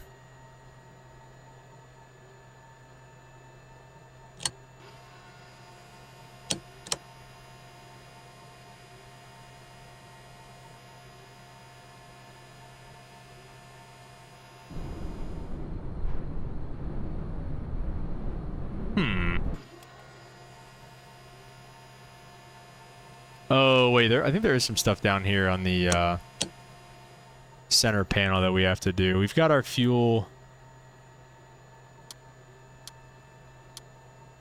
I think all that stuff is set. Headsets are fine. Trim, we can get into range here. Let's also connect to VATSIM as well. We're going to connect as a Cougar. What did I say? Cougar 3.7.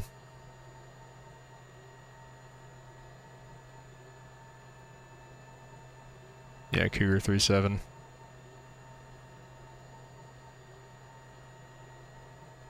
$35. Let's see, just if I type 35.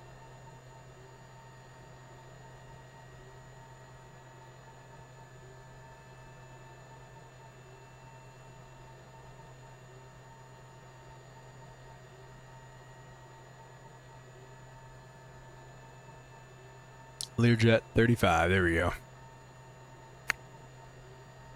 CTAF, okay, Colorado Springs, 19.1. I've never actually flown this thing on VATSIM before, so this should be interesting. 19.1.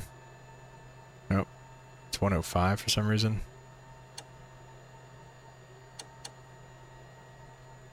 Oh, that's why, because that's not our COM 1. COM 1 is going to be in here. 19.9 anyways, that's a wrong frequency. And then we're going to be squawking, it looks like 6525. 6525. Go ahead and turn that on, enter that. Alright, there we go. Oh, that's ready for us. Okay, now all it's left to do is start this freaking thing. How the heck am I I gotta be missing something here, right? I mean...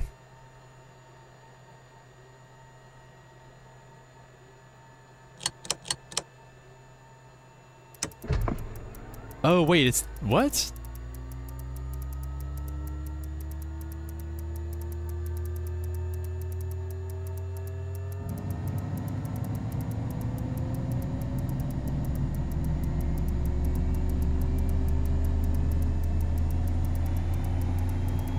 Okay.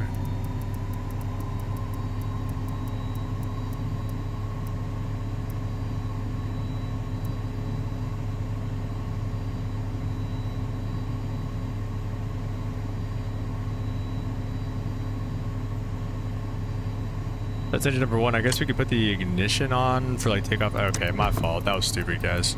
Making stupid mistakes all day today.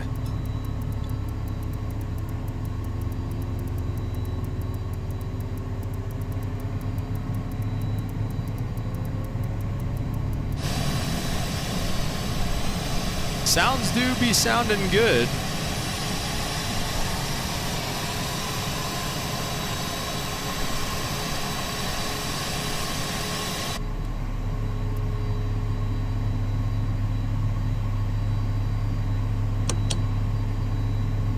So it doesn't like that, and it doesn't look like it loves the, actually, yeah, flight plan and then map. Doesn't look like it loves the ignition, or it does. So then it wants the generators on. Okay, there we go. And the windshield heat, I think it looks like we can kind of do without that. Okay, so we're ready to rock and roll. Let's go flaps to 8. And then we can go ahead and taxi out. We're going to taxi on Bravo 1 to runway 13. So let's go ahead and do it here, guys. What was that? Why did the flaps come up? Okay, wait. Let me switch my controls because obviously something is happening here with these. I don't know what it's on. Oh, wait. I have Lear. Oh, that's for that.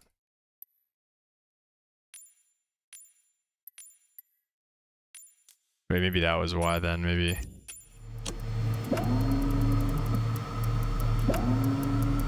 Okay, so for some reason the flaps... Okay. Okay, there we go. Here's my actual flaps control. So it definitely sounds like they did some work on the sounds. Like I said, they do sound good.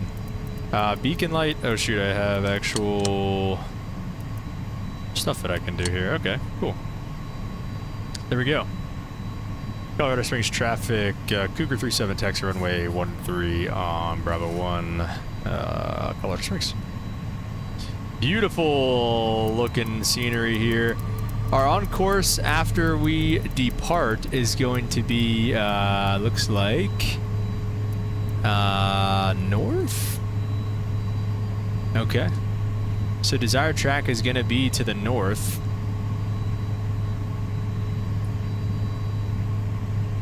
Oh, shoot, actually, I forgot about this. I was like, why are my pedals working? But you have to hit, is it on the yoke you have to hit the button? No, what button is it for the...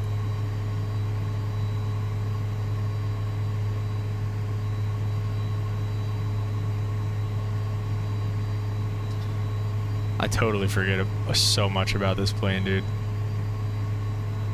I could have sworn it was down here. Okay, here we go, steering lock. Yeah, that was it right there.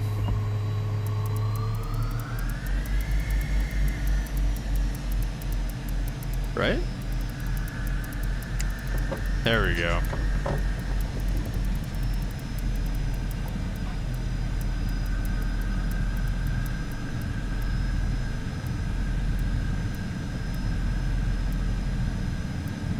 All right, then in terms of the departure, I think we'll just be up out of here, and then it'll be heading mode initially, and then it'll be nav mode after that, and then I think, I don't know, I forget. We'll figure it out. We'll figure it out just like we've been figuring it out. Colorado Springs traffic, Cougar 37, taking runway 13 for departure on the Spring 6, Colorado Springs. All right, 2 runways pretty much right next to each other here. Just want to make sure we are going to be getting on the right one. I think that's actually runway 13. Yeah, that's 17 right. So just to verify that we're going to be on the right runway, get all of our lights on. And let's spool them up and get out of here, guys. Toga's in the chat.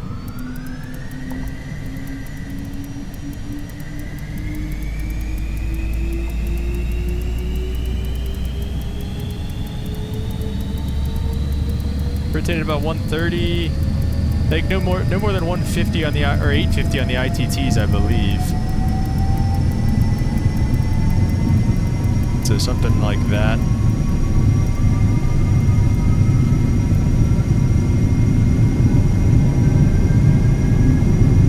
And rotate. The rocket ship is up and away. Positive brake gears coming up.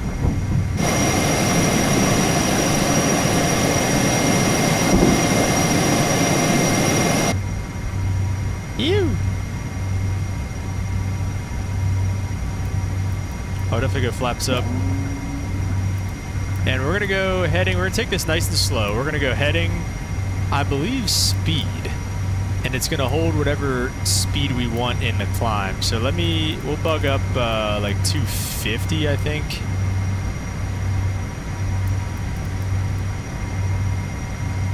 Maybe we'll get the speed off for now.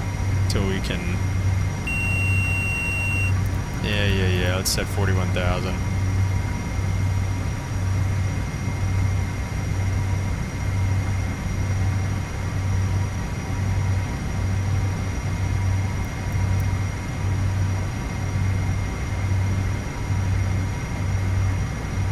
I would have set 30,000 for now. All right, let's see. Let's play around with the autopilot a little bit, I guess. Let's get autopilot on.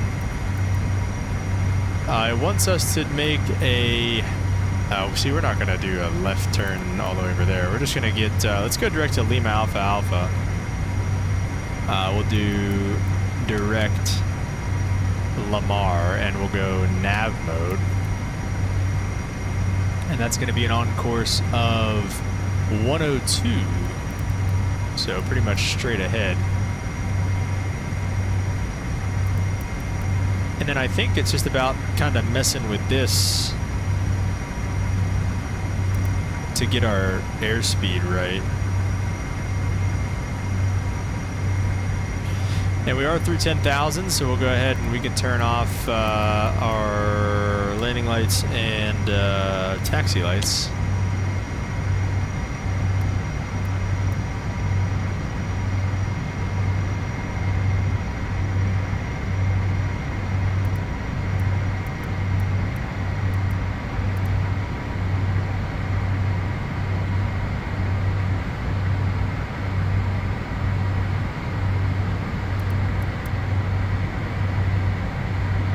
Alright, so let me see that. I think once we hit 250, then I hit speed, and it will hold the indicator speed. Well, actually, really, we can bug up the speed now because we're through 10,000, so we can bug it to like, I don't know, 280 or something like that. We'll keep it coming. We got the lights off, and we're going to be on the standard altimeter settings here soon enough.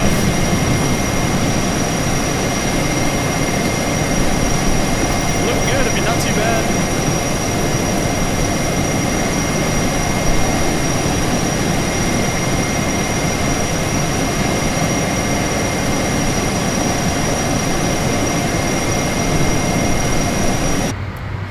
Sounds are sounding real good. 318,000, we'll go ahead with the standard altimeter setting, 29092.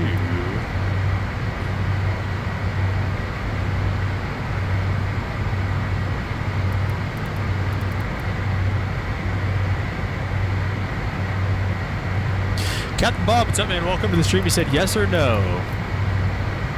Yes or no what?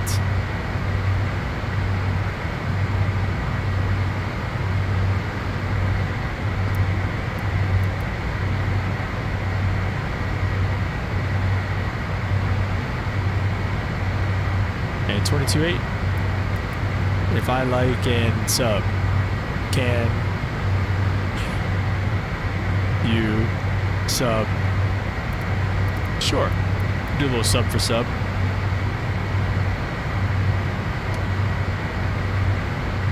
I think I already, Captain Bob, I think I might be subscribed to you already. No, I'm not. There you go. There's your sub, Captain Bob.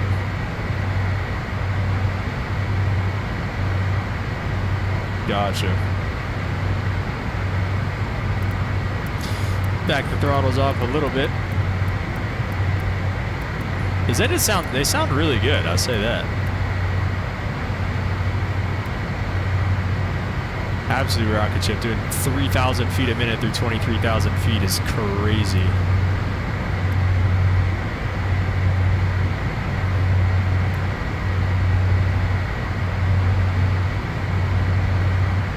So we're heading down to Altus, Oklahoma, which is where I'm going to be hopefully doing some training here in the next few months.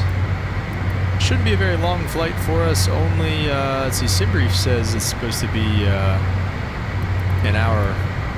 So, well, if you go back, Captain Bob, you'll see me stupidly close out of the simulator on our 777-300 flight. So this is the kind of, this is us, I guess, going back and trying to do something else. Yeah, so I was thinking about doing this flight afterwards anyways, so we'll get another 777 flight in, maybe tomorrow afternoon.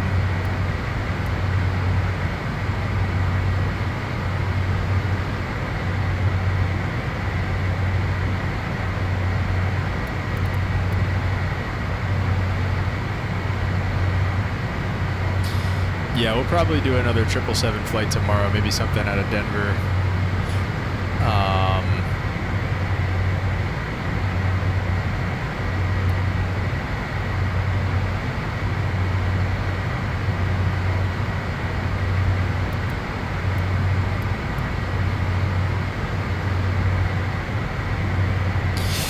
So coming up on 26,000, we're looking at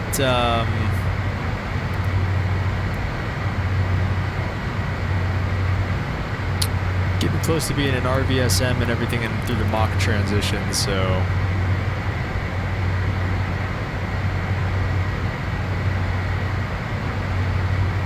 probably need to back the speed off a little bit. Still doing 2,000 feet a minute, don't get me wrong, but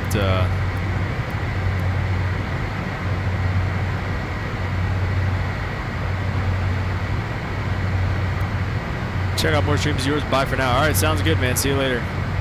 Thanks for stopping by.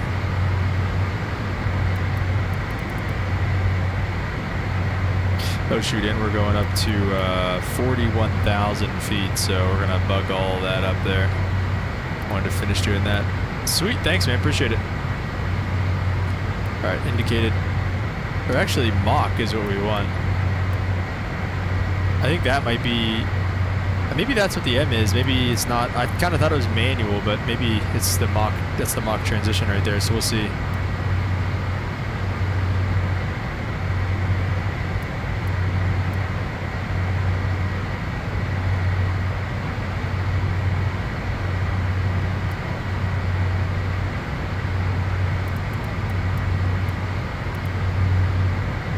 Those engines sound really good right now.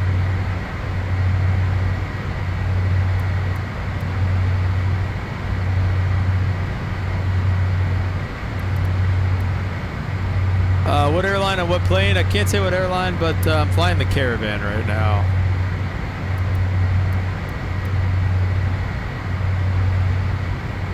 Okay. Sounds good, Bob.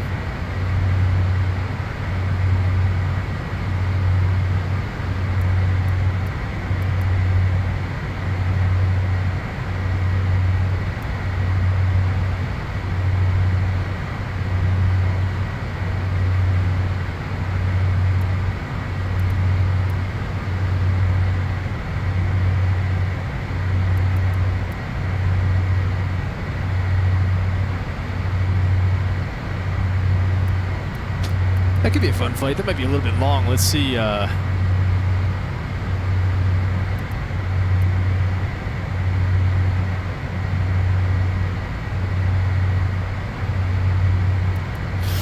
triple 3 hours, Denver to Orlando.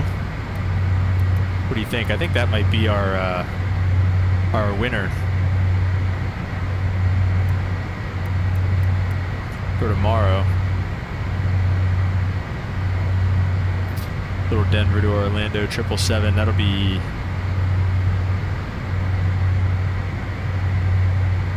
I don't know. That might be long. That might be a little too long.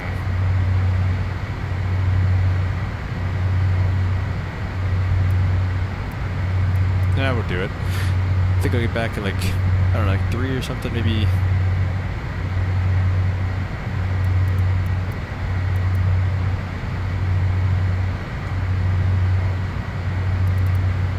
We'll see. Maybe I can wait for the move up to come out and then we'll plan that.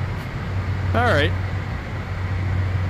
Yeah, see, this is why you go to the Mach speed. We're climbing at Mach 0.7 right now, but this is all changing. But it's sticking on the Mach. So that's good to know, though, that it's right there and that's what you'd hit. And we'll accelerate big time once we... And we can accelerate a little bit more, I guess. Maybe we could do like Mach 0.75 in the climb. I think it might be a little bit more, like, realistic, maybe. Just keep it going a bit, you know.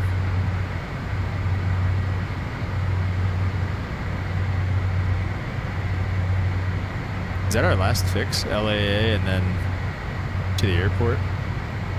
Martha, no, there's one more fix. Okay. There we go. There we go. So we'll pick an approach once we're a little bit closer. Alright, I want to be at least, maybe we'll do 0.75, it's alright. Doesn't really, the climb.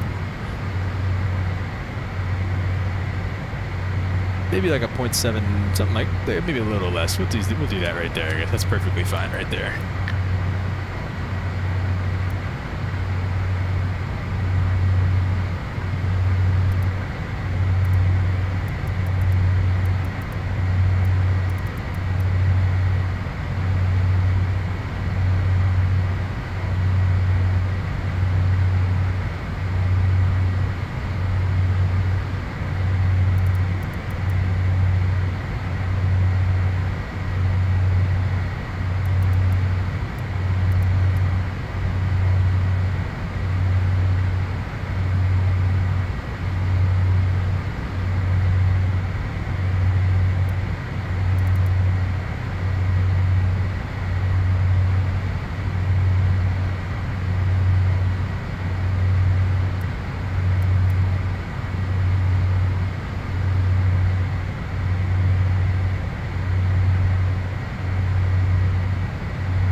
we're 1,000 to go to 41,000 feet. Once we get there, we'll have to accelerate a little bit. We're going to do half bank also. We got a turn coming up. We don't need to do a steep turn for these people. 133 to Martha is going to be the next on course.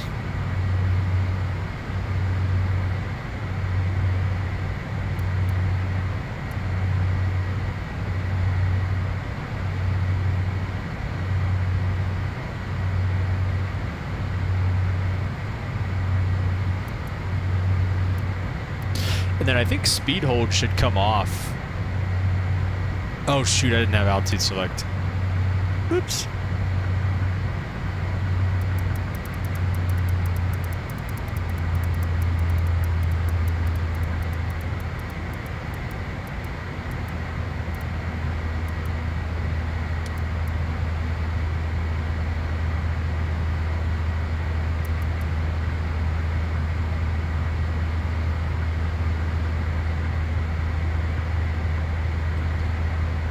See if it'll capture 41,000 again here. Okay, good. It captured it. Okay, cool.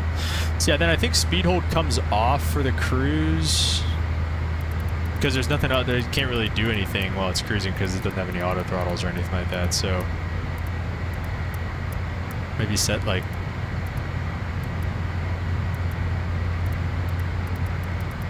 I don't know, cruise as fast as we can. We'll put it right up against the red line. Maybe set 800 on the ITTs. See where that gets us. And then we can definitely get the seatbelt signs off.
Alright guys, welcome to 41,000 feet.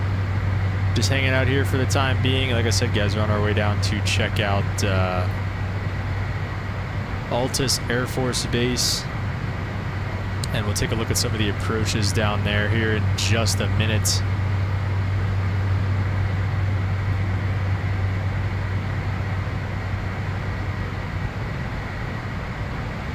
And I'm going to head to the restroom real fast, so just give me a couple minutes and I'll be right back. Oh, and we're brushing up against that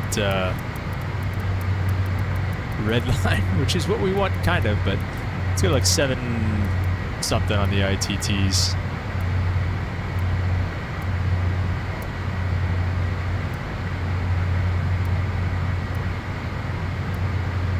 There we go.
Alright, so we're looking good hanging out up here.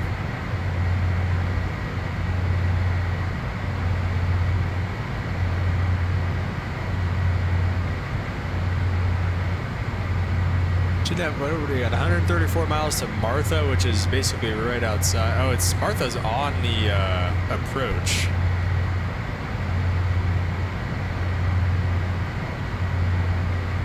How do I get rid of that? Okay, there we go.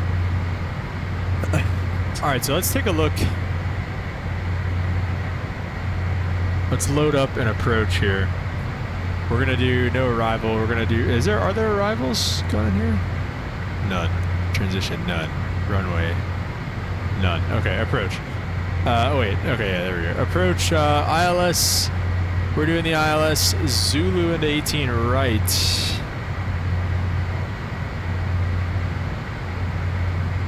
Let's see, or could we just do a regular ILS 18 left? Yeah, let's do the ILS Zulu.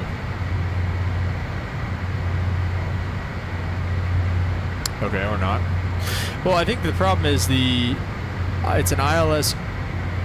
No, it's an ILS Zulu or localizer for 18 right. There's no. Okay. All right, ILS 18 left it is.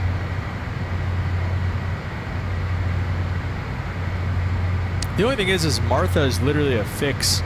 Is it on the RNAV approach? Let me see. What about the RNAV? Let me go back. Why are there no approaches for 18 right? There's literally not a single approach for 18 right. Okay, so we're just gonna go to 18 left, I guess, and it just is what it is. There's just nothing you can do about it. Okay, there's nothing you can do about it. LTS approach, 18 left. I'll take it from Jepke. We're gonna load it. So it should be Martha, then Jepke. Let's just go direct Jepke now. We're gonna get rid of the hold. Jepke, Watsy. Jepke at 4,000, Watsy at 35. Nav, we've got 110.55. That's set. We'll go ahead and throw that in there. 110.55. Final approach course 175.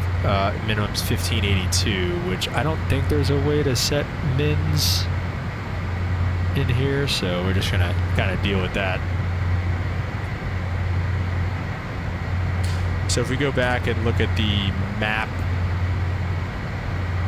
yeah, it's gonna look a little goofy probably. Let's see what happens here. So, what?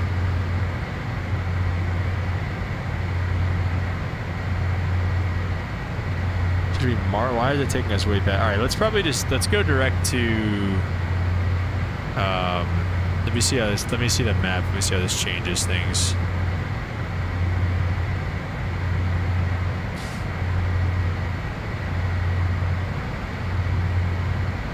Okay.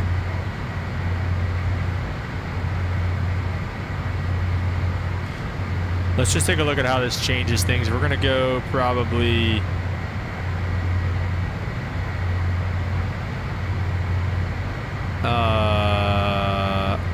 direct to Jepke.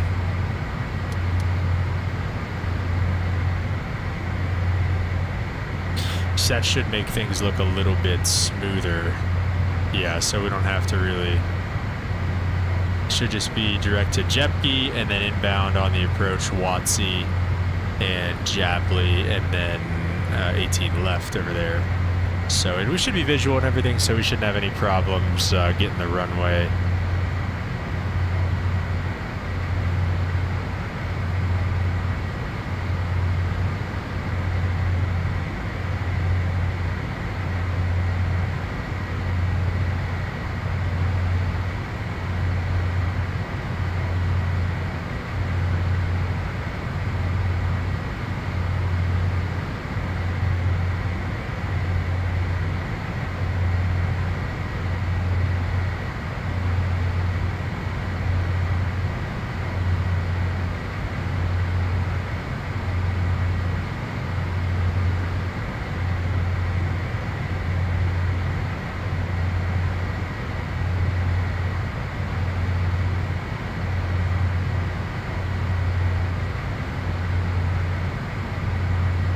So everything looks good. We've got our nav frequency set, and I think that's about all we can do for right now, honestly. So just hanging out up here for now, and we'll start our descent relatively soon. We're not too far out now.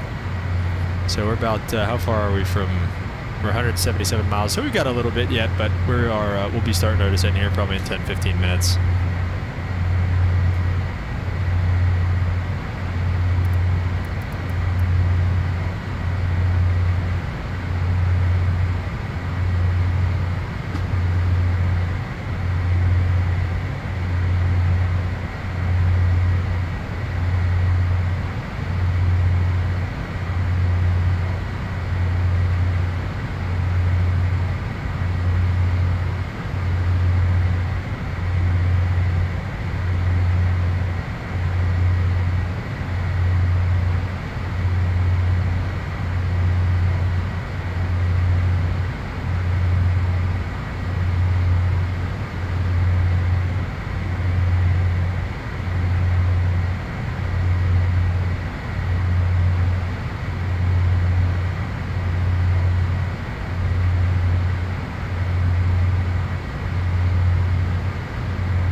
Let's see, I think I can, if I can sync up the engines a little bit better, I should stop that.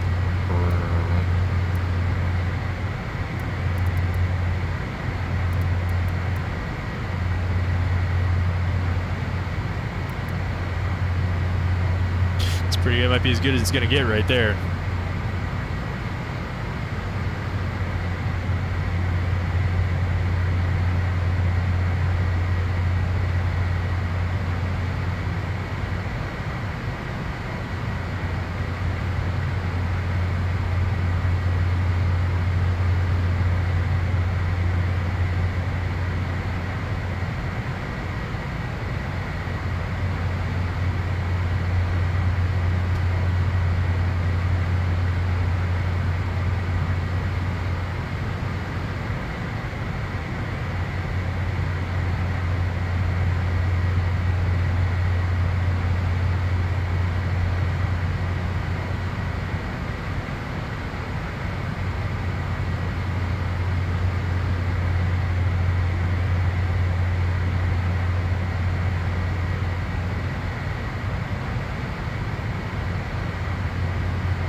Alright, there was a vote cast in the Discord, and it looks like I have to sign up for Volanta.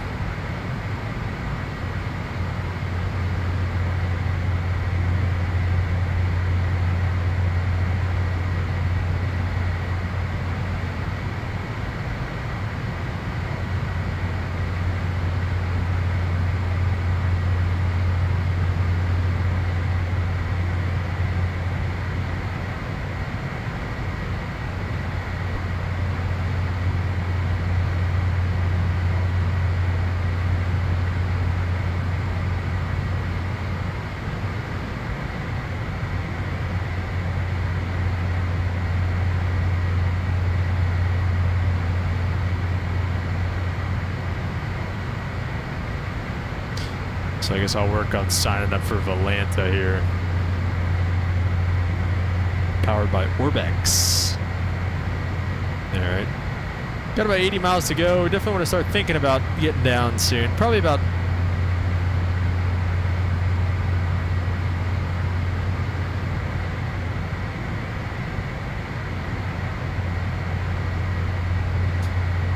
That might be time to get a little bit of a step down. Maybe let's go ahead and set flight level 300 maybe for now. And we'll kind of start with that and see what that gets us. So we'll altitude select, and we will pull the power a little bit.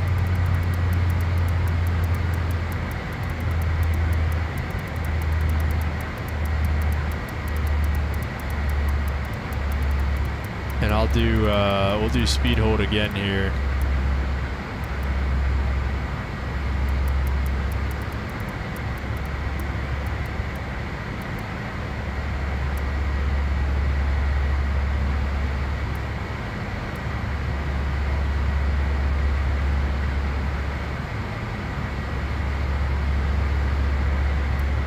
At 4,000 feet a minute if we added some power.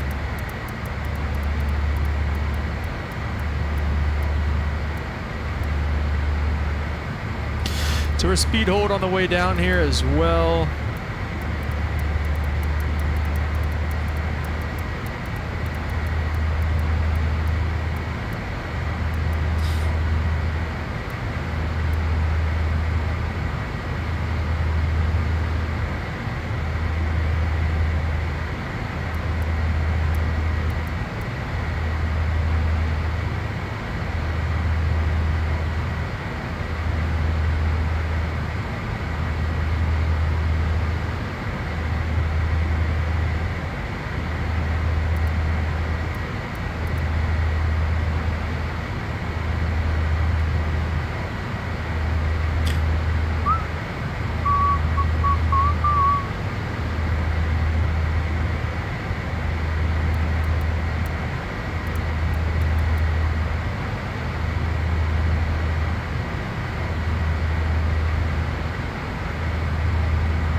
Alright. I'm logged on to Volanta.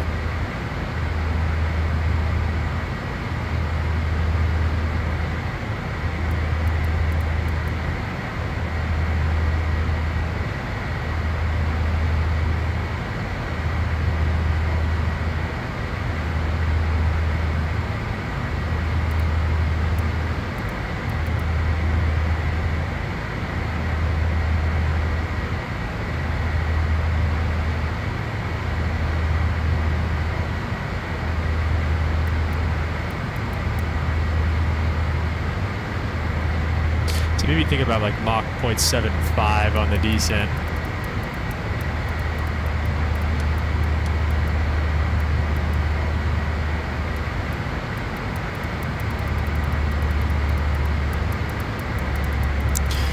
Slow it down just a bit. Yeah, we gotta, let's see, what's our altitude here at Jepke's at 4,000 feet. Let's keep it coming down here. It looks like we do need to hustle.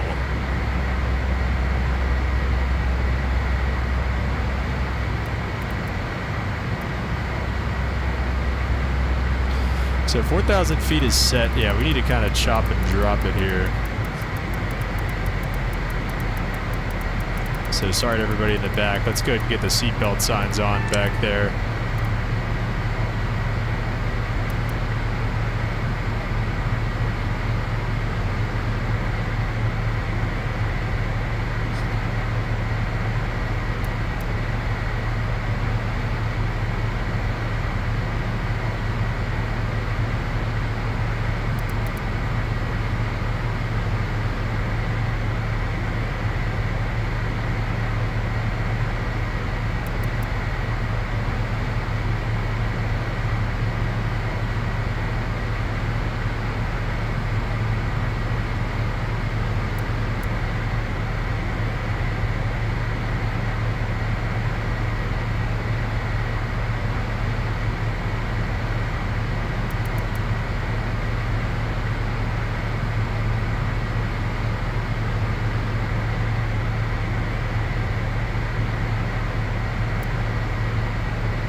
Should be good to start going with indicated airspeed now, so we could probably do something like this.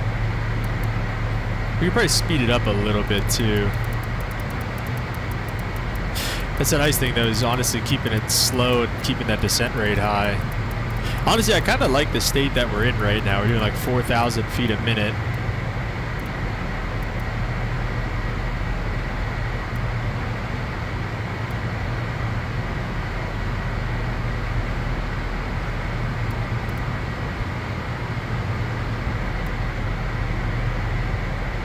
So I kind of like where we're at. Nathan, what's up, man? Welcome to the stream. Yes, you did hear Valanta. I am on Valanta. Did I quit the sim again? No. Oh, yes. On the 777, yes, I did quit the sim again. Yes, that is what happened. Timely stuff. What's up, man? Welcome to the stream. How are you doing today? Yes, I did quit the stream again. I will be doing the 777 again tomorrow. I'm just not 100% sure on what time I'm going to be doing the 777 tomorrow, but I will be doing the 777 tomorrow. All right, so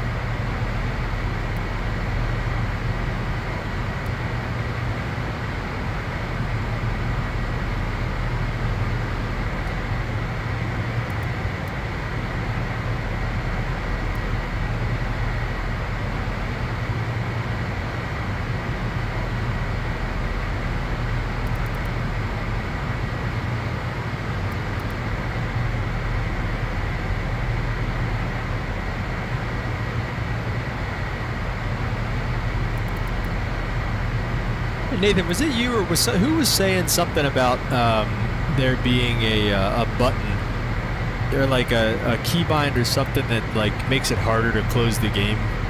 It's like you can't just click the X. Somebody said that is a thing. All right, altimeter setting here going into Altus is going to be 3004. We'll go ahead and set that up. I'll have to set that like 100 times. Altimeter setting is set up. Yeah, we are not far here. We might have to we might take a little heading, and that might be better off anyways. Let's do this. Let's go half bank and come off. We can do a 120 heading. Course is going to be 175. We've got our localizer frequency tune. We'll set up 175, and we'll maybe go with V-lock. Set course 137, no. And then I should be able to, we can activate the approach. It's not letting me do vector as the final. We can activate the approach though, and kind of just go from there, I think. So let's do, let's see if it has a .ctaf KLTS. Nope. .ctaf KLTS. Anything here? Nope, nothing. Okay, let's see. Tower is, Ground Altus Tower 1965. So let's just go ahead and do 1965 for that. 11965. Blood speed back to like 250.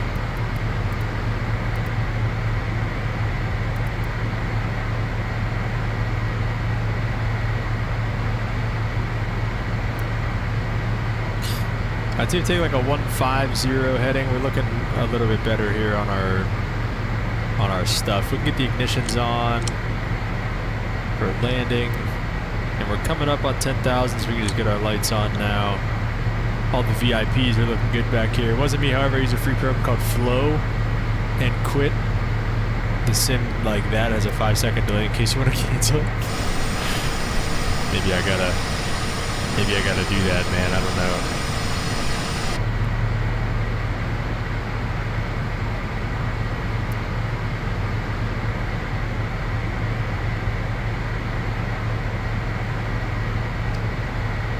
We started to descend a little bit late. We're kind of busting it down right now, so could have been a little more timely, but it's all right.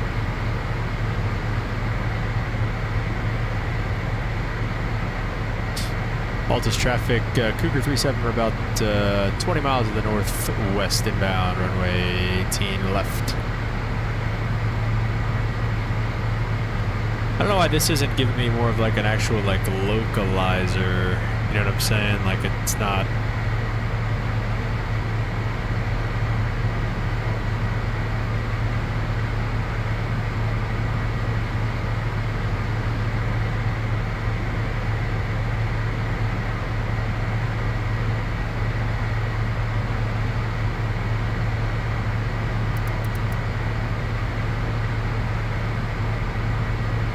Maybe you get a little more something like this now, like a little bit more of a direct, maybe like a 160.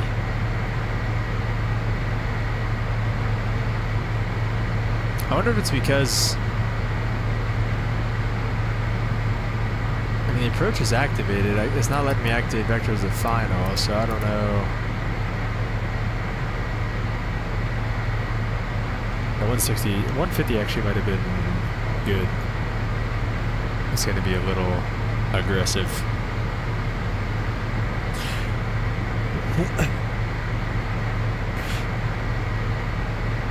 All right, 6,000 to go, and we do have altitude selected, so we are good to go there. And then I think if I wanted to, okay, there we go. Now it's separated, so this should be a good heading to intercept the localizer on.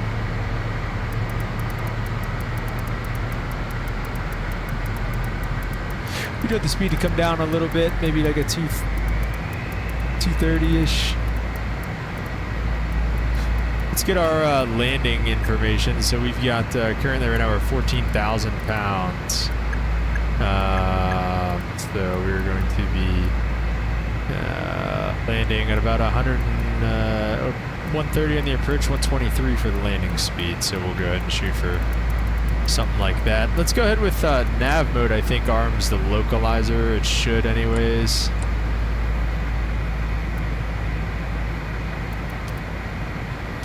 And I can't arm the glide slope yet. Maybe not till we're on the localizer or something. 4,000 feet at Jepke, which we should be let's actually get a more of a left turn. Let's see, like a the glide slope just went up a little bit. We might intercept inside of Jepke, which we don't want to do, so it's like a 130 heading.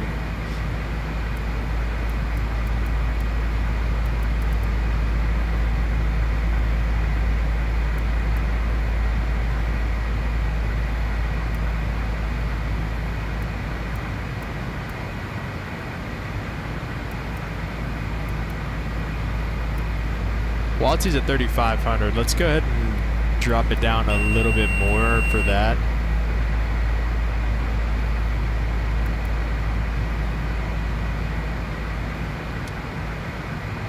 Got these giant mountains right in front of us, so beware.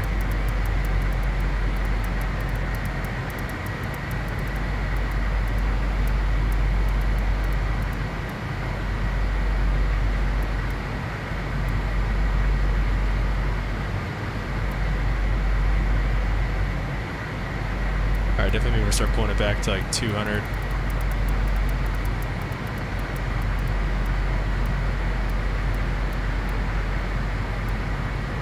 There you go, yeah, it's catching the localizer, alright. Oh, maybe a little late there, but that's alright. It's got the spirit. Glide slope's armed now as well, so we've got the full approach armed for us. So we're at 3,500 feet, which is where we want to be for right now. Altus traffic, Cougar 37, about a 10 mile final. 6 mile final runway 18 left, Altus.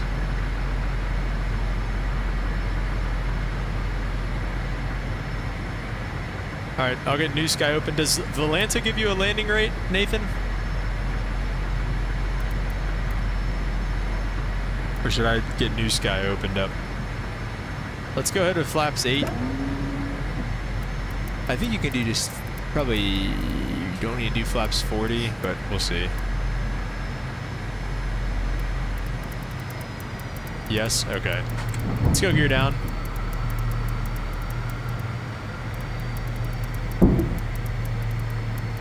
Glide slope is capturing. We're gonna start looking for that VREF speed of like 130, I believe. We can go to flaps 20 now. Start bleeding off the speed. We'll show where you touch down as well. Ooh, all right, so no hiding.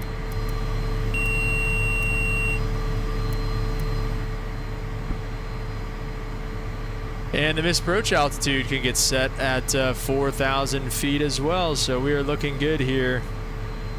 I'll probably go ahead and hand fly. I don't think we're gonna need flaps 40 on this one, but I guess we'll see. All right, autopilot is off. I'm hand flying it all the way in here.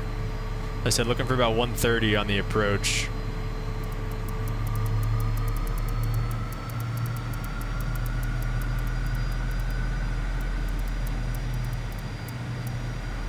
Okay. Getting low. He's a little finicky.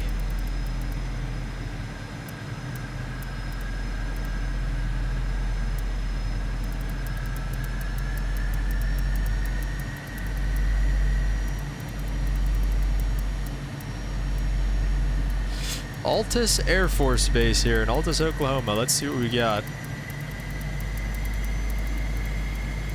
Curious to see what it looks like on the ground and everything.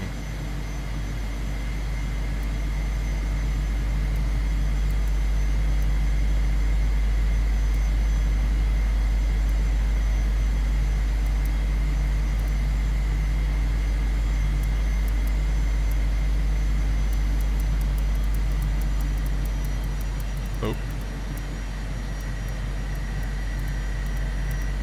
Do I have to also wait? Do I have to arm the? I don't think so. It's in the CRJ.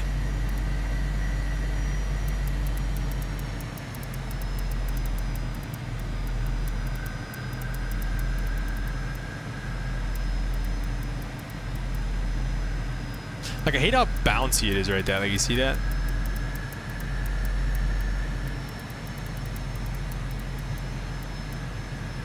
I literally downloaded Volanta in the middle of this flight, so it might not be, I don't know how accurate it's going to be or anything, but we'll see. Will it like automatically track it, or do you have to like open it up and like start it and everything?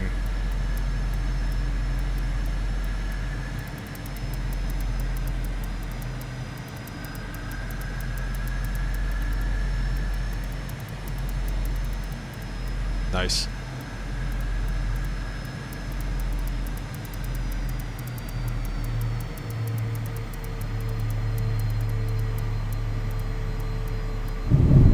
Alright. 128 says New Sky. We'll see what Volanta says.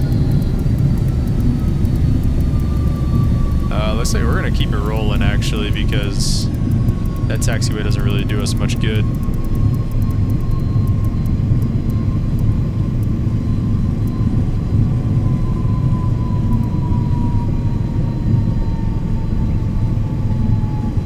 Take that.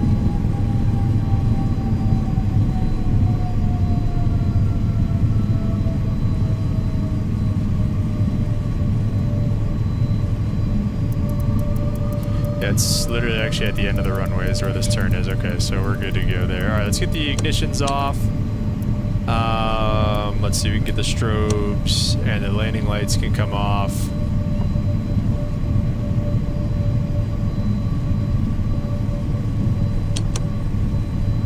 Start getting our heats off, I think, here.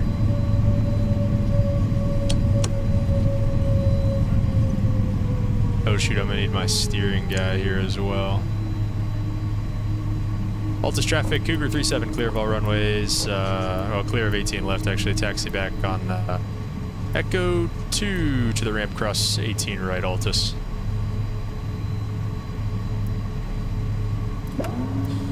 We'll go strobes. Yeah, strobes are off, okay.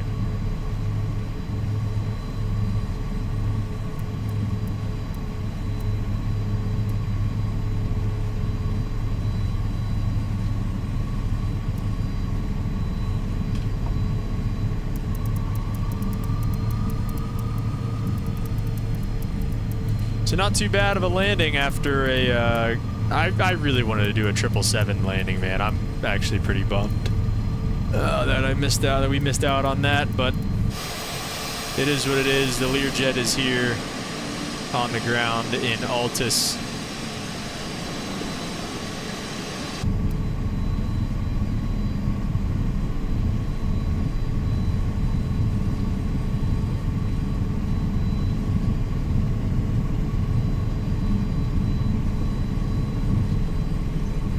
Alright guys, give me 1 second. We're going to hold it short here of the runway for just 1 moment, so just stand by.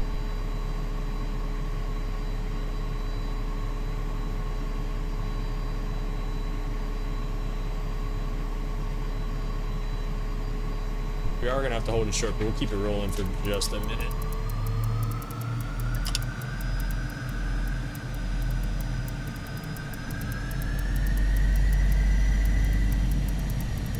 Altus traffic, Cougar 37 crossing runway 18 right on Echo to Altus.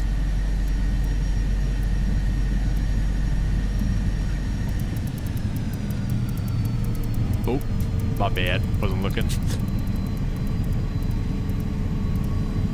Alright, we're gonna have to hold short here on the other side. I'll be right back.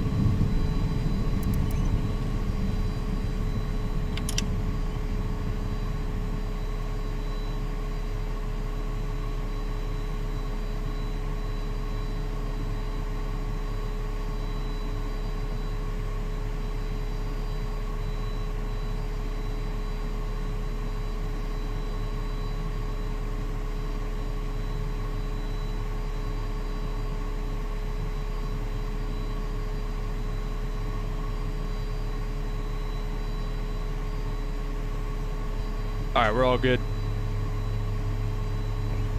Let's finish this bad boy up. Let's see, let's check out, oh shoot, I forgot I have to actually hit it. Hold this a little bit here, nothing too much going on.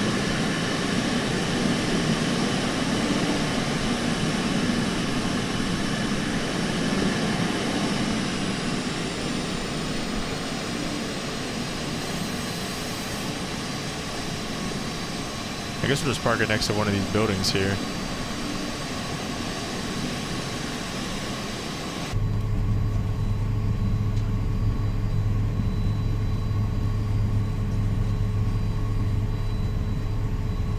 Altus Tower.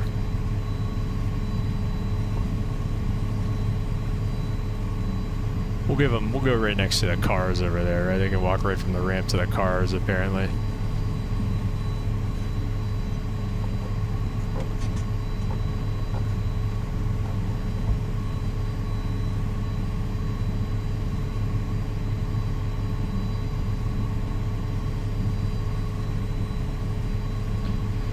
Right from the ramp to the cars, that's service.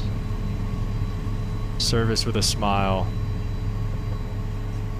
Get the taxis off.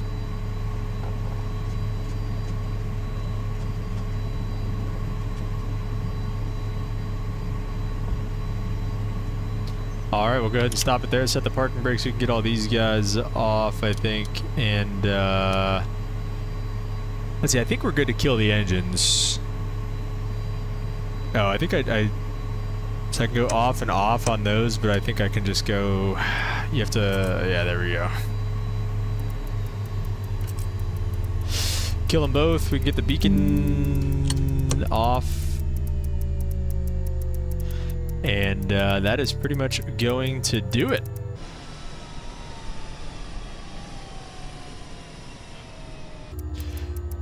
We'll go ahead and open the cabin and the cockpit doors. We'll set the chocks, put the covers on, and with all that being said and done, looks like we can get our people out of here as well. Get out of here. And we'll get rid of the luggage as well, guys. So that is going to pretty much do it. Hope you guys enjoyed me acting like an idiot and shutting off the stream again. So that stinks, but appreciate you guys being here for those of you that did stop by. And yeah, guys, we will catch you guys on the next one. We're probably going to be streaming again tomorrow. So not 100% sure. Let's see, what did Valanta say in terms of our landing rate statistics? 232 it said. I think News Guy gave us like 100 something, right? Didn't I say? I thought that was pretty. I thought that was better than that. So yeah, okay, guys. I guess that's gonna pretty much do it. Like I said, if we'll be back streaming again tomorrow. Probably gonna be in the 777, kind of a little redemption from messing up the 777 flight this time here. So we'll catch you guys tomorrow back in the 777, and we'll see you guys then. Peace.